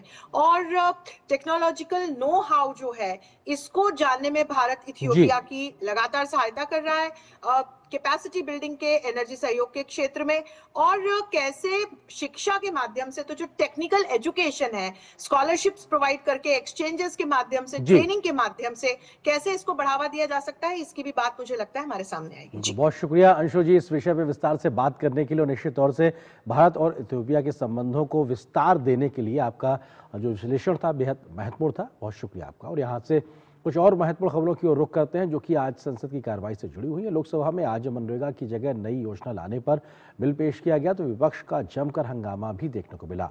विपक्ष ने सरकार पर आरोप लगाया है कि सरकार गांधी जी का नाम हटा रही है तो राज्यों के ऊपर आर्थिक बोझ भी डालने का काम करने जा रही है। इस मुद्दे पर सरकार ने कहा है कि विपक्ष के आरोप बेबुनियाद हैं और जरूरतों के मुताबिक बदलाव किए गए हैं जिसका फायदा न सिर्फ ग्रामीण को होगा बल्कि पूरी ग्रामीण अर्थव्यवस्था को भी इसका एक बड़ा लाभ मिलेगा। सरकार इस बिल को ग्रामीण विकास और 2047 के विकास के लक्ष्यों के लिए बेहद अहम बता रही है। भारत जी राम जी बिल 2025 पेश किया गया। लोकसभा में 12 बजे के बाद जब बिल पेश किया गया, कांग्रेस सहित तमाम विपक्षी दलों ने मनरेगा की जगह नई योजना लाए जाने के प्रस्ताव का विरोध किया। इस बिल को संसद की समिति को भेजे जाने की मांग रखी गई। हर योजना का नाम बदलने की जो सनक है ये समझ में नहीं आती है। सर, जब जब ये किया जाता है तो सरकार केंद्र को पैसे खर्चने पड़ते हैं। महात्मा गांधी हमारे दिलों में बसते हैं और माननीय अध्यक्ष जी,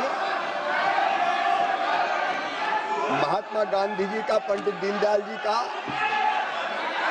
ये संकल्प था, ये देखो कि जो सबसे पीछे है, जो सबसे नीचे है, उनका कल्याण सबसे पहले किया जाए। बिल पेश होने के बाद संसद परिसर में भी विपक्षी दलों का प्रदर्शन देखने को मिला। इंडी के सहयोगियों ने भी मनरेगा की जगह प्रस्तावित योजना का विरोध किया और महात्मा गांधी का नाम हटाए जाने को लेकर आपत्ति जताई। बीजेपी ने कहा कि जहां जहां राम का नाम आता है वहां कांग्रेस और इंडी के सहयोगियों को दिक्कत होती है।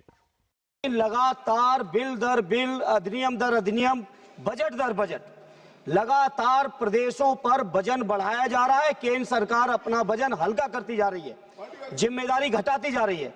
दूसरा, सभापति जी, मैं आदरणीय राष्ट्रीय अध्यक्ष जी की ओर से और पार्टी की ओर से कहना चाहता हूं, इस देश का कोई भी व्यक्ति महात्मा गांधी जी का अपमान बर्दाश्त नहीं करेगा। ये एक योजना है गरीब की भलाई के लिए, उसका मानदेय बढ़ाने के लिए, उसको 100 की बजाय 125 दिन की दिहाड़ी दिलाने के लिए, उसको प्रतिवर्ष और आय देने के लिए। अगर प्रियंका जी, राहुल जी और पूरी कांग्रेस पार्टी और विपक्ष इसका विरोध करती है तो क्या वो केवल राम जी के नाम का विरोध करती है या गरीब का विरोध करती है, जरूरतमंद का विरोध करती है? विकसित भारत रोजगार गारंटी व आजीविका मिशन बिल मनरेगा की जगह नया कानून लाने के लिए लोकसभा के पटल पर रखा गया है। बिल में 100 दिन की जगह 125 दिन काम की गारंटी श्रमिकों को दी गई है। 15 दिन में मजदूरी की जगह हर हफ्ते मजदूरी दिए जाने का प्रावधान रखा गया है। फसलों की बुआई और कटाई के सीजन के समय श्रमिकों की कमी ना रहे और छोटे किसान अपने खेत में काम कर सकें, इसके लिए राज्यों को उस समय नई योजना में काम रोकने की शक्ति दी गई है। नई योजना में केंद्र के हिस्से 60% और अधिकतर राज्यों के हिस्से 40% बो जाएगा। मनरेगा का सवाल है, माननीय अध्यक्ष जी, कांग्रेस तो यूपीए तो केवल मनरेगा लेके आई थी, लेकिन 2,13,220 करोड़ रुपया यूपीए की सरकार ने मनरेगा पर खर्च किए थे। हमने 8,53,810 करोड़ रुपया गरीबों के कल्याण के लिए खर्च किए और इस योजना को और मजबूत करने की कोशिश की। और आज भी माननीय अध्यक्ष महोदय, तकलीफ क्या है? 100 दिन की गारंटी के बजाय हम 125 दिन की गारंटी दे रहे हैं। सरकार इस बिल को ग्रामीण विकास और सन 2047 के विकास लक्ष्यों के लिए बेहद अहम मान रही है। देखना होगा कि इस बिल को पारित कराने को लेकर सत्ता और विपक्ष के बीच क्या सहमति बनती है। निशांत राय और शैलेंद्र मिश्रा के साथ अनुज यादव, डीडी न्यूज, दिल्ली। और इस महत्वपूर्ण खबर पर हम चर्चा भी करेंगे। इससे जुड़ा आज का हमारा विशेष है योजना का विरोध, संसद में गतिरोध, क्योंकि मनरेगा को लेकर एक प्रकार से विरोध देखने को मिल रहा है विपक्ष का और संसद में इसको लेकर गतिरोध है। इस विषय पर बात करने के लिए खास मेहमानों का पैनल मेरे साथ मौजूद है। एसएन त्रिपाठी जी हैं जो कि पूर्व सचिव ग्रामीण विकास मंत्रालय के, सर बहुत स्वागत है। साथ ही doctor Saroj Mahapatra ji executive director हैं प्रधान के हमारे साथ, आप दोनों का बहुत बहुत स्वागत है। त्रिपाठी जी, शुरुआत आपसे, किस तरीके से देखा जाए इस पूरे नए बिल को लेकर, क्योंकि जो राजनीतिक बात है उससे इतर प्रावधानों में क्या कुछ ऐसा बदलाव है जिसको लेकर चिंता होने की जरूरत है क्या? देखिए, विकसित भारत गारंटी फॉर रोजगार एंड आजीविका मिशन ग्रामीण, जी राम जी जिसको हम संक्षेप में कह रहे हैं, एक ऐतिहासिक परिवर्तन है मनरेगा स्कीम के अंतर्गत। जब national rural employment guarantee scheme आई थी, NREGS, उसके कुछ दिन बाद 2004 के बाद कुछ दिन में इसमें महात्मा गांधी जी का नाम जोड़ा गया और उसके बाद से आज तक इसे बहुत सारे परिवर्तन किए गए हैं। ये स्कीम पुराने स्कीम से बहुत नई है और जब जी राम जी जो नया स्कीम जो कल लोकसभा में इंट्रोड्यूस हुआ है माननीय ग्रामीण विकास मंत्री द्वारा, इसके बहुत सारे फीचर्स हैं। सबसे बड़ा फीचर मैं कहना चाहूँगा, इसमें जो स्टेट गेम कर रहे थे जहाँ गरीब जिलों में कम खर्चा हो और धनी जिलों में ज्यादा खर्चा हो, तो ये तो बात समझ में नहीं आती थी। डिमांड लेड है, डिमांड ड्रिवन स्कीम है, लेकिन अब इसको नॉर्मेटिव एलोकेशन करके किया जा रहा है ताकि हर स्टेट, हर जिले और हर कोने कोने तक पहुंचे। इसको हमें देखना पड़ेगा सैचुरेशन अप्रोच और मल्टी डायमेंशनल पॉवर्टी में जो लोग गरीबों की संख्या घटी है, गरीबी पर प्रहार हुआ है, उसको मद्देनजर रखते हुए देखना चाहिए कि अब मनरेगा के बजाय इसको राम जी का जो नया वर्जन आया है, इसके क्या फीचर्स उसको देखना चाहिए। राजनीतिक विवाद में हम कुछ नहीं कह सकते, कारण नाम को लेकर जो चर्चा है उस पर हम कुछ नहीं कहेंगे जी। रही बात है कि स्कीम का जो उद्देश्य है उसमें बहुत उसको आधारभूत परिवर्तन किया गया है, मूल परिवर्तन किया गया है। एक है स्टेट का शेयर, ताकि जिम्मेदारी दोनों लें, स्टेट और सेंट्रल गवर्नमेंट लें।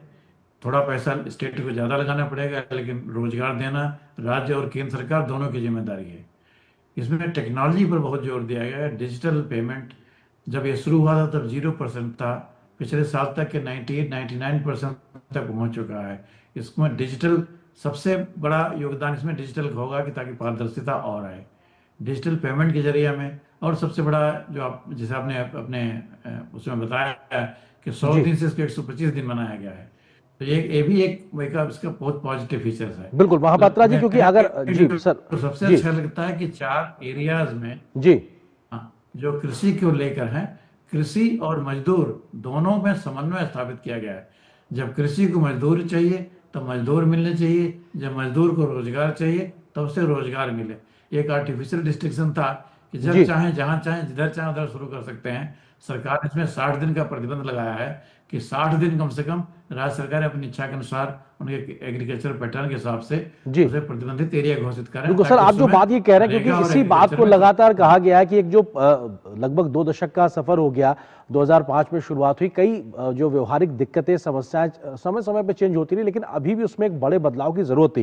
डॉक्टर सरोज महापात्रा, आपको लगता है कि कई प्रकार की जो शिकायतें राज्यों के माध्यम से लगातार आ रही थी या जिस प्रकार की एक हीला हवाली देखने को मिल रही थी, वक्त की जरूरत थी इस प्रकार के बदलाव को लेकर आना और इस तरीके से आगे बढ़ना? आपको लगता है कि इससे जो लाभार्थी वर्ग है, खासतौर से मजदूर वर्ग ग्रामीण इलाकों का, उस पर कोई फर्क नहीं पड़ने वाला, भले ही राजनीति कितनी होती रहे? जी, थैंक यू मिस्टर सिंह हमको बुलाने के लिए। और मैं अपना जो प्रीवियस स्पीकर है मिस्टर त्रिपाठी, उनसे पूरा फुल एग्री करता हूँ। इसमें जस्ट 3 बात मैं बोलना चाहूँगा। एक था कि ये जो नया बिल आ रहा है तो इसमें गारंटी है रोजगार और आजीविका के ऊपर में। आई थिंक गारंटी, रोजगार एंड आजीविका, ये 3 मेजर एस्पेक्ट में फोकस करना चाहेंगे। और एक था कि इसमें रूरल के ऊपर मेजर फोकस है। और 3-4 पॉइंट जो विशेष बात इसमें जो हम लोग को लगता है कि MGNREGA का कंटेस्ट में काफ़ी रेलिवेंट है और इसमें नया तरीका से सोचा गया है। एक तो कि वाटर सिक्योरिटी के ऊपर बहुत मेजर फोकस है। जैसे देखेंगे कि हमारा देश में more than 100 million small holder farmers हैं जिसका ज़मीन 2 हेक्टेयर से कम है। और ये लोग जो है हमारा जैसा देखेंगे 86% ऑफ द फार्मर्स होते हैं और ये लोग 70% ऑफ द फूड ग्रेन्स को कंट्रीब्यूट करता है और 16-17% ऑफ द GDP इसी लोगों से आता है। तो आई थिंक ये जो वाटर सिक्योरिटी है ये बहुत बड़ा एक देखिए कदम रहेगा, बहुत बड़ा एक इंटरवेंशंस रहेगा। सेकंड, इसमें देखा गया है कि जो लाइवलीहुड सिक्योरिटी है, मतलब जो आजीविका के बारे में हम लोग बात इसमें जो मैं समझा हुआ है, तो एक तो है कि एंड टू एंड इंटरवेंशंस, तो वेजेस से लेके वाटर सिक्योरिटी से लेके लाइवलीहुड सिक्योरिटी, वहाँ से इनकम बढ़ाना, फिर प्रॉस्पेरिटी होना और क्लाइमेट रेजिलिएंट प्रैक्टिसेस को प्रमोट करना, आई थिंक एक कॉम्प्रिहेंसिव पैकेज एक लगता है इसमें है। एंड सेकंड, आप जैसा पूछ रहे हैं कि रिफॉर्म का ज़रूरत था कि नहीं, देखिए 20 साल पुराना एक्ट है MGNREGA और इसमें काफ़ी सारा अच्छा बात भी था। तो जैसा 100 डेज का वेज एम्प्लॉयमेंट, तो इसमें हम जैसा समझे हैं कि 125 डेज, तो 25 डेज एडिशनल वेज एम्प्लॉयमेंट किया गया है। और बहुत सारा स्टेट में, जैसा फॉर एग्जांपल उड़ीसा स्टेट में अगर देखेंगे तो माइग्रेशन प्रोन डिस्ट्रिक्ट में उन्होंने 200% डेज एडिशनली एलोकेट किया उड़ीसा गवर्नमेंट का तरफ से। तो and that budget is coming from the state budget. तो ऐसा काफ़ी सारा प्रोग्रेसिव स्टेप स्टेट गवर्नमेंट में भी लिया है। सो मेरा हिसाब से अगर आप पूछेंगे तो ग्राम पंचायत जो डेवलपमेंट प्लान इसमें बोला जी। गया है, तो ग्राम पंचायत लेवल विकसित जीपी प्लान इसमें एक मेंशन है, मैं देखा। जी। I think this is a very welcoming step, जिसमें ग्राम पंचायत को पूरा अधिकार रहेगा, जिसमें लोगों का पार्टिसिपेशन होगा, लोग प्लान करेंगे। जी। देखिए उस पंचायत में क्या काम होगा ये बाहर में बैठ के बोलना बहुत डिफिकल्ट है, बट गांव का लोग जानते हैं। जी। तो अगर ये ग्राम पंचायत विकसित ग्राम पंचायत प्लान अगर फोकस में है, तो आई थिंक विकसित भारत तरफ ये मूवमेंट होने में बहुत ही एक अच्छा इनिशिएटिव है, ये हमको लगता है। एस एन त्रिपाठी जी, क्योंकि गरीबी कम हुई है, इसका भी आंकड़ा लगातार सरकार की द्वारा बताया जा रहा है कि 2005 से 2011 में क्या स्थितियां थी और अब 2025 की स्थिति में कैसे कम हुआ। एक विषय जिसको लेकर थोड़ा सा विवाद है, उसका मैं तकनीकी पहलू आपसे समझना चाहता हूं, वो ये कि साहब राज्यों पर ज्यादा आर्थिक बोझ होगा, ये सीधे सीधे कह देना या इसको एक व्यवहारिक बनाया गया ताकि राज्य भी पार्टिसिपेशन के साथ में अपनी जिम्मेदारी को समझे और बेहतरी के साथ में इसका क्रियान्वयन करे? क्योंकि हमने देखा कि फंड्स के मिसयूज की शिकायतें भी राज्यों की तरफ से बहुत आई हैं कि साहब गलत तरीके से उसका यूज होता रहा। फंड को लेकर, एलोकेशन को लेकर, आर्थिक बोझ की शिकायत को लेकर इसको कैसे समझा जाए त्रिपाठी जी? इसको आर्थिक बोझ की तरह ना देखकर एक जवाबदेही सरकार और एक रिस्पॉन्सिबल गवर्नेंस की तरफ देखना चाहिए, गुड गवर्नेंस के रूप में देखना चाहिए। गरीबों का हक किसी भी व्यवस्था पर पहला है, तो अगर गरीब को रोजगार देने में राज्य सरकार पर कोई अधिक बोझ आ रहा है तो इसको बोझ नहीं, इसको दायित्व तो मानना चाहिए और इसमें हमको कोई आपत्ति नहीं है। मैं खुद, आपने जैसे बताया, मैं उड़ीसा में इस प्रोग्राम को 10 साल चलाया हूँ रूरल डेवलपमेंट और पंचायती राज सेक्रेटरी के रूप में, और हमने देखा है कि इस प्रोग्राम में परिवर्तन की आवश्यकता थी। अब जिस तरह से डिजिटल एज है, 20 साल में एक कार्यक्रम उसी रूप पर नहीं चल सकता। ओपन एंडेड हो, जब चाहे, जहाँ चाहे, जिधर चाहे, जब चाहे पोखरी खोलना शुरू कर दें, ऐसा नहीं होता। जवाबदेही सरकार की भी है, जवाबदेही प्रशासन की भी है। हमने देखा है कि जब सब 10 लोग खड़े हो जाएंगे हमको रोजगार चाहिए, तो हम 10 के लिए हम तुरंत कहाँ से रोजगार शुरू करें? हम सरपंच को सस्पेंड कर दें, कलेक्टर को सस्पेंड कर दें, उससे समाधान नहीं होता है। इसको एक व्यवस्थित ढंग से करने की जरूरत है, वो व्यवस्था इसमें लाई गई है। कारण जैसे कृषि और मजदूर दोनों में कंपटीशन, ये दोनों एक दूसरे के पूरक हैं, जैसा हमने पहले बताया। तो इसमें इस चीज को साफ साफ किया गया है। 100 से 125 दिन, जैसे बताया कि उड़ीसा में या बहुत सारी सरकारें 100 से ऊपर भी दे रही हैं। आज 100 से ऊपर की जरूरत नहीं है। मनरेगा ये लास्ट रिसोर्ट स्कीम है। ये स्कीम ऐसे नहीं कि हर एक को मिलना ही चाहिए। अगर रोजगार कहीं और उपलब्ध नहीं है तब आप मनरेगा या इस स्कीम का लाभ लीजिए। 100 और 125 दिन भी बहुत ज़्यादा प्रॉब्लम के एरिया नहीं है। और रही बात है कि जिम्मेदारी की, तो राज्य सरकार, भारत सरकार मिल के जिम्मेदारी उठाएं। जो पहले आर्टिफिशियल डिस्टिंक्शन था कि हम लेबर का कास्ट भारत सरकार देगी, मटेरियल कंपोनेंट भी भारत सरकार देगी, तो हम तो राधे राधे आधे थे, जो चाहे करते रहें। ये ठीक नहीं है। नई व्यवस्था ठीक थी, नए रॉन्ग इंसेंटिव या परवर्स इंसेंटिव भी ठीक था। अब इस चीज को दूर किया गया है। ये बहुत दिनों से डिमांड भी चल रही थी, ऐसा कुछ नया नहीं है कि हमने पहली बार रिस्पॉन्ड किया है। जब ये 100 दिन था शुरू में, जब पहला जो ड्राफ्ट आया था 2005 बन रहा था, हम लोग तब से इस स्कीम में जुड़े हुए हैं और स्कीम का बहुत बड़ा लाभ भी मिला है। आज अगर लेबर की आवश्यकता बढ़ी है, लेबर का सम्मान, डिग्निटी लिविंग हो रही है, और रूरल कंज्यूमर। जी त्रिपाठी जी, आपकी आवाज बहुत बेहतरी से नहीं आ रही। जल्दी से सरोज महापात्रा जी इस बात को समझना चाहते हैं आपसे, महापात्रा जी, कि किस तरीके से एसेट क्रिएशन पे फोकस दिखाई पड़ रहा है और पहले जिस प्रकार की जो जमीनी जरूरतें थी उनमें बदलाव लाया गया, जैसे मशीन का भी एक सीमित स्थिति में हम इस्तेमाल करने की बात अब हो रही, जो कि पहले प्रतिबंधित था। आपको लगता है कि ये भी अपने आप में फोकस तरीके से आगे बढ़ने का, ग्रामीण अर्थव्यवस्था को आगे बढ़ाने में काफी मदद करेगा? महापात्रा जी। तो ये बहुत ही इम्पोर्टेंट क्वेश्चन है मिस्टर सिंह। ये जस्ट मैं रिस्पॉन्ड करना चाहूँगा कि जैसा कुछ स्टेट में हम लोग ने काम किया राज्य सरकार के साथ मिलकर और भारत सरकार के साथ मिलकर, जैसा फॉर एग्जांपल छत्तीसगढ़, मध्य प्रदेश, झारखंड, ये सब राज्यों में जो काम किया है, उड़ीसा में। सो इसमें ये एक जो काफ़ी क्लियरली आ रहा था, today's wage is tomorrow's livelihood. MGNRGS में जो हम लोग बोलते थे, दैट मीन्स खाली आप वेज एम्प्लॉयमेंट के लिए काम मत कीजिए, वेजेस को लाइवलीहुड एसेट में कन्वर्ट कराइए। तो उसके लिए देखिए बहुत अच्छा से प्लानिंग करना पड़ेगा, जो इसमें बोला गया कि ग्राम panchayat level plan. So I think ये प्लान अगर बहुत अच्छे से बनता है, लोगों का पार्टिसिपेशन का साथ बनता है, तो डेफिनेटली देखिए लोगों का livelihood, prosperity local area economy, ये बहुत ही बूस्ट होगा, जो त्रिपाठी जी भी बोल रहे थे। जी। और एट द सेम टाइम हम लोग को ये भी लग रहा था कि अगर हमने खाली वेजेस के ऊपर फोकस करें तो हो सकता है कि वेजेस तो लोगों को मिलेगा, which is the basic critical need actually. जी। तो आजकल बहुत सारा सोशल प्रोटेक्शन स्कीम्स भी हैं, तो उसमें वेजेस और बाकी इसमें जैसा पीडीएस है और सोशल सिक्योरिटी स्कीम्स है, तो ये तो लोगों को मिलता ही है। जी। बट ये जो एक कॉम्बिनेशन है ना, वेजेस से लेके एसेट, एसेट से लाइवलीहुड्स, और लाइवलीहुड से लेके फिर प्रॉस्पेरिटी और रेजिलिएंट लाइवलीहुड, मतलब ये इसमें एक क्लाइमेट का भी जिक्र है। हमको लग रहा था कि ये जो रूरल इकोनॉमी और इकोलॉजी प्लस इक्विटी, ये तीनों का अंदर में अगर हम लोग एक बहुत अच्छे से इसमें बिल्कुल, काम और करें, तरीके से 2047 का जो विकसित भारत का विजन है वो भी कहीं ना कहीं सीधे तौर पे इसमें जुड़ता हुआ दिखाई पड़ता है। फिलहाल वक्त इतनी अनुमति दे रहा, बहुत शुक्रिया आप दोनों मेहमानों का हमारे साथ जुड़ने के लिए, इस खबर पर विस्तार से बात करने के लिए शुक्रिया आप दोनों का। एक और महत्वपूर्ण खबर से आपको रूबरू कराते हैं। देश की शिक्षा व्यवस्था में एकरूपता लाना और नई शिक्षा नीति के तहत सभी नियामक संस्थाओं को एक संस्था के तहत लाने के उद्देश्य से मोदी सरकार एक बड़ा बदलाव लेकर आई है।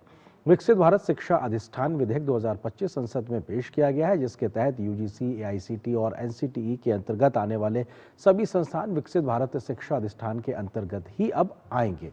सरकार का तर्क है कि इस प्रयास से पूरे देश में शिक्षा व्यवस्था में एकरूपता, गुणवत्ता और वैश्विक प्रतिस्पर्धा बढ़ेगी।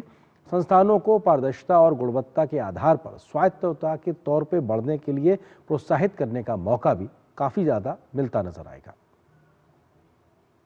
देश की उच्च शिक्षा व्यवस्था को नया आकार देने के लिए केंद्र सरकार विकसित भारत शिक्षा अधिष्ठान विधेयक 2025 लेकर आई है। संसद में पेश होने के बाद विधेयक को संयुक्त स्थायी समिति को भेज दिया गया है। इस विधेयक का मकसद शिक्षा के नियमन, मान्यता और प्रशासन में बदलाव लाना है। विश्वविद्यालयों और अन्य उच्च शिक्षण संस्थानों को शिक्षण, अधिगम, अनुसंधान, नवाचार में उत्कृष्टता हासिल करने के लिए सशक्त बनाना है। शिक्षा मंत्रालय यूजीसी, एआईसीटीई और एनसीटीई के अंतर्गत आने वाले सभी संस्थान विकसित भारत शिक्षा अधिष्ठान के अंतर्गत आएंगे। इससे पूरे देश में शिक्षा व्यवस्था में एकरूपता, गुणवत्ता और वैश्विक प्रतिस्पर्धा बढ़ेगी। संस्थानों को पारदर्शिता और गुणवत्ता के आधार पर स्वायत्त बनाने के लिए प्रोत्साहित किया जाएगा। ये सुधार नई शिक्षा नीति 2020 के सिद्धांतों को आगे बढ़ाता है। इस विधेयक के तहत उच्च शिक्षा के लिए एक कानूनी आयोग बनाया जाएगा, जो नीति निर्धारण और समन्वय की सर्वोच्च संस्था होगी। आयोग के तहत 3 स्वतंत्र परिषदें काम करेंगी ताकि किसी तरह का टकराव ना हो। ये सभी शिक्षा प्रणाली को बेहतर बनाने, वैश्विक केंद्र बनाने और भारतीय ज्ञान को बढ़ावा देने पर काम करेंगी। हमारे इंस्टीट्यूशंस को सही मायने में ग्लोबल स्टैंडर्ड बनाना है, उनको बहुत फ्लेक्सिबल करनी पड़ेगी,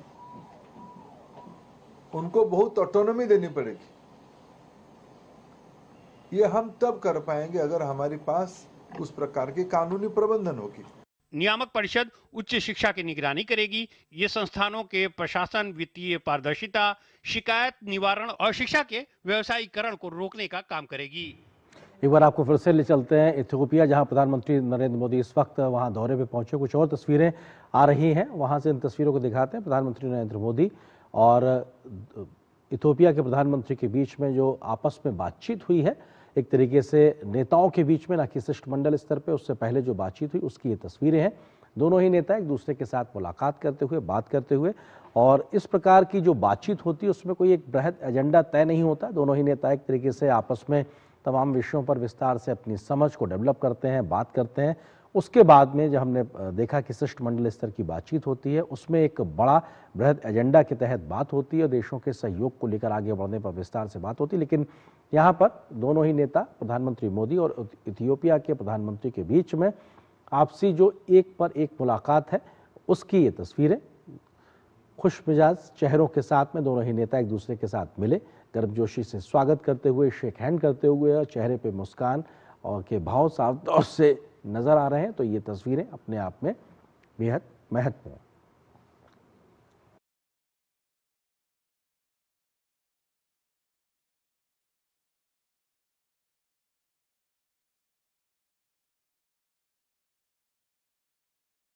के प्रधानमंत्री के बीच में आज जब मुलाकात हुई है, उसकी ये तस्वीरें। दोनों ही नेताओं ने दोनों ही देशों के राष्ट्रीय ध्वज के सामने खड़े होकर तस्वीरें खिंचाई, और जब बैठे थे उनके बीच में तमाम विषयों पर विस्तार से बात हुई होगी। निश्चित तौर से ये बातचीत न सिर्फ दोनों देशों के आपसी संबंधों को आगे बढ़ाने, उसको प्रगाढ़ करने को लेकर होगा, बल्कि क्षेत्रीय और वैश्विक मसलों पर भी दोनों ही नेताओं के बीच विस्तार से बात हुई होगी। हम जानते हैं, जिसका जिक्र अभी प्रधानमंत्री के शुरुआती उद्बोधन में हमने देखा।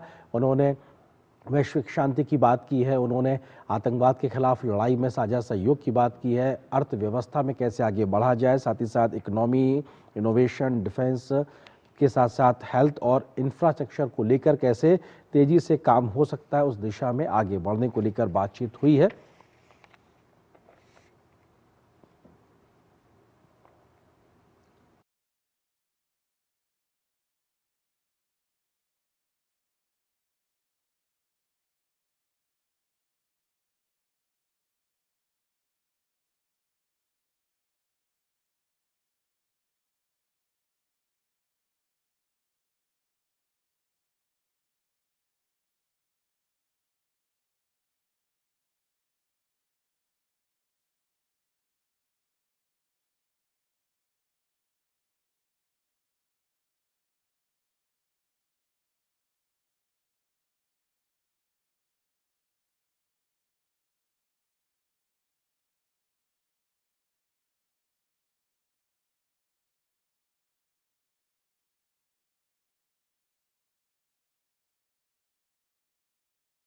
तस्वीरें इथियोपिया से, जहां की राजधानी अदीस अबाबा में प्रधानमंत्री नरेंद्र मोदी की मौजूदगी है।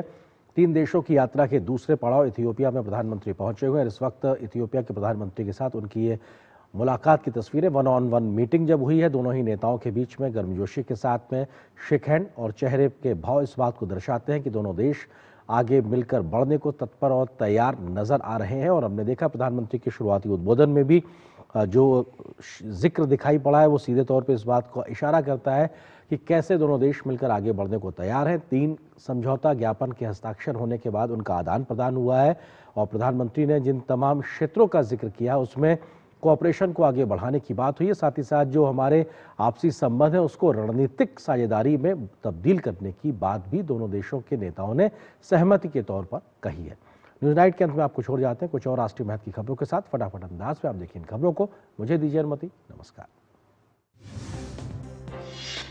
राष्ट्रपति द्रौपदी मुर्मू ने राष्ट्रपति भवन में परमवीर दीर्घा का उद्घाटन किया। असाधारण वीरता, साहस और आत्म बलिदान का प्रदर्शन करने वाले परमवीर चक्र से अलंकृत वीरों और उनके परिवारों को राष्ट्रपति ने सम्मानित भी किया।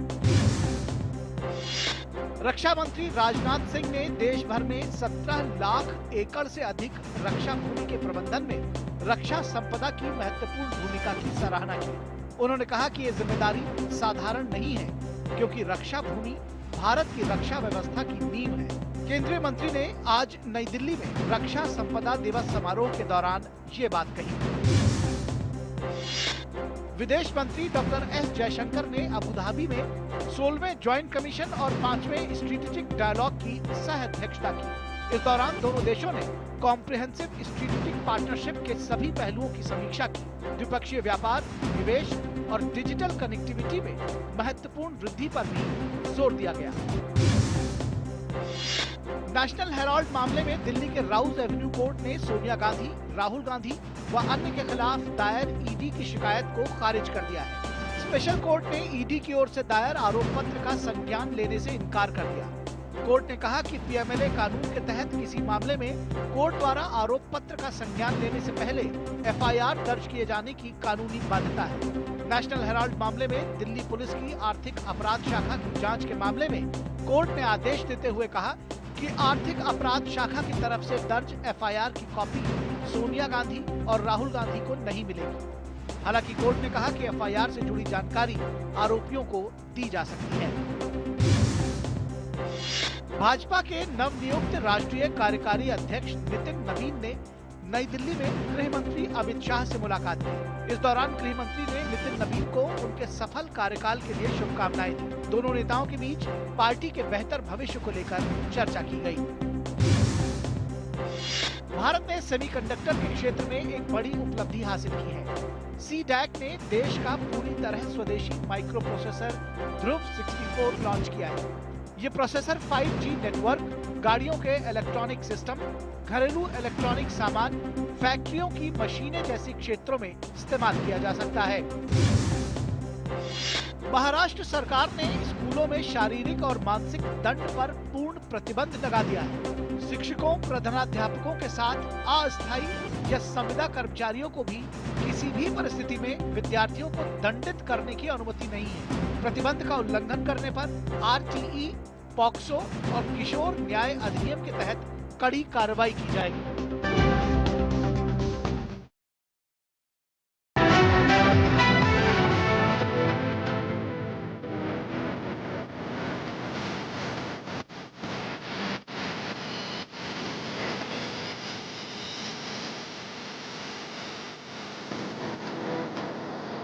न्यूज नाइट के प्रायोजक थे LIC, हर पल आपके साथ।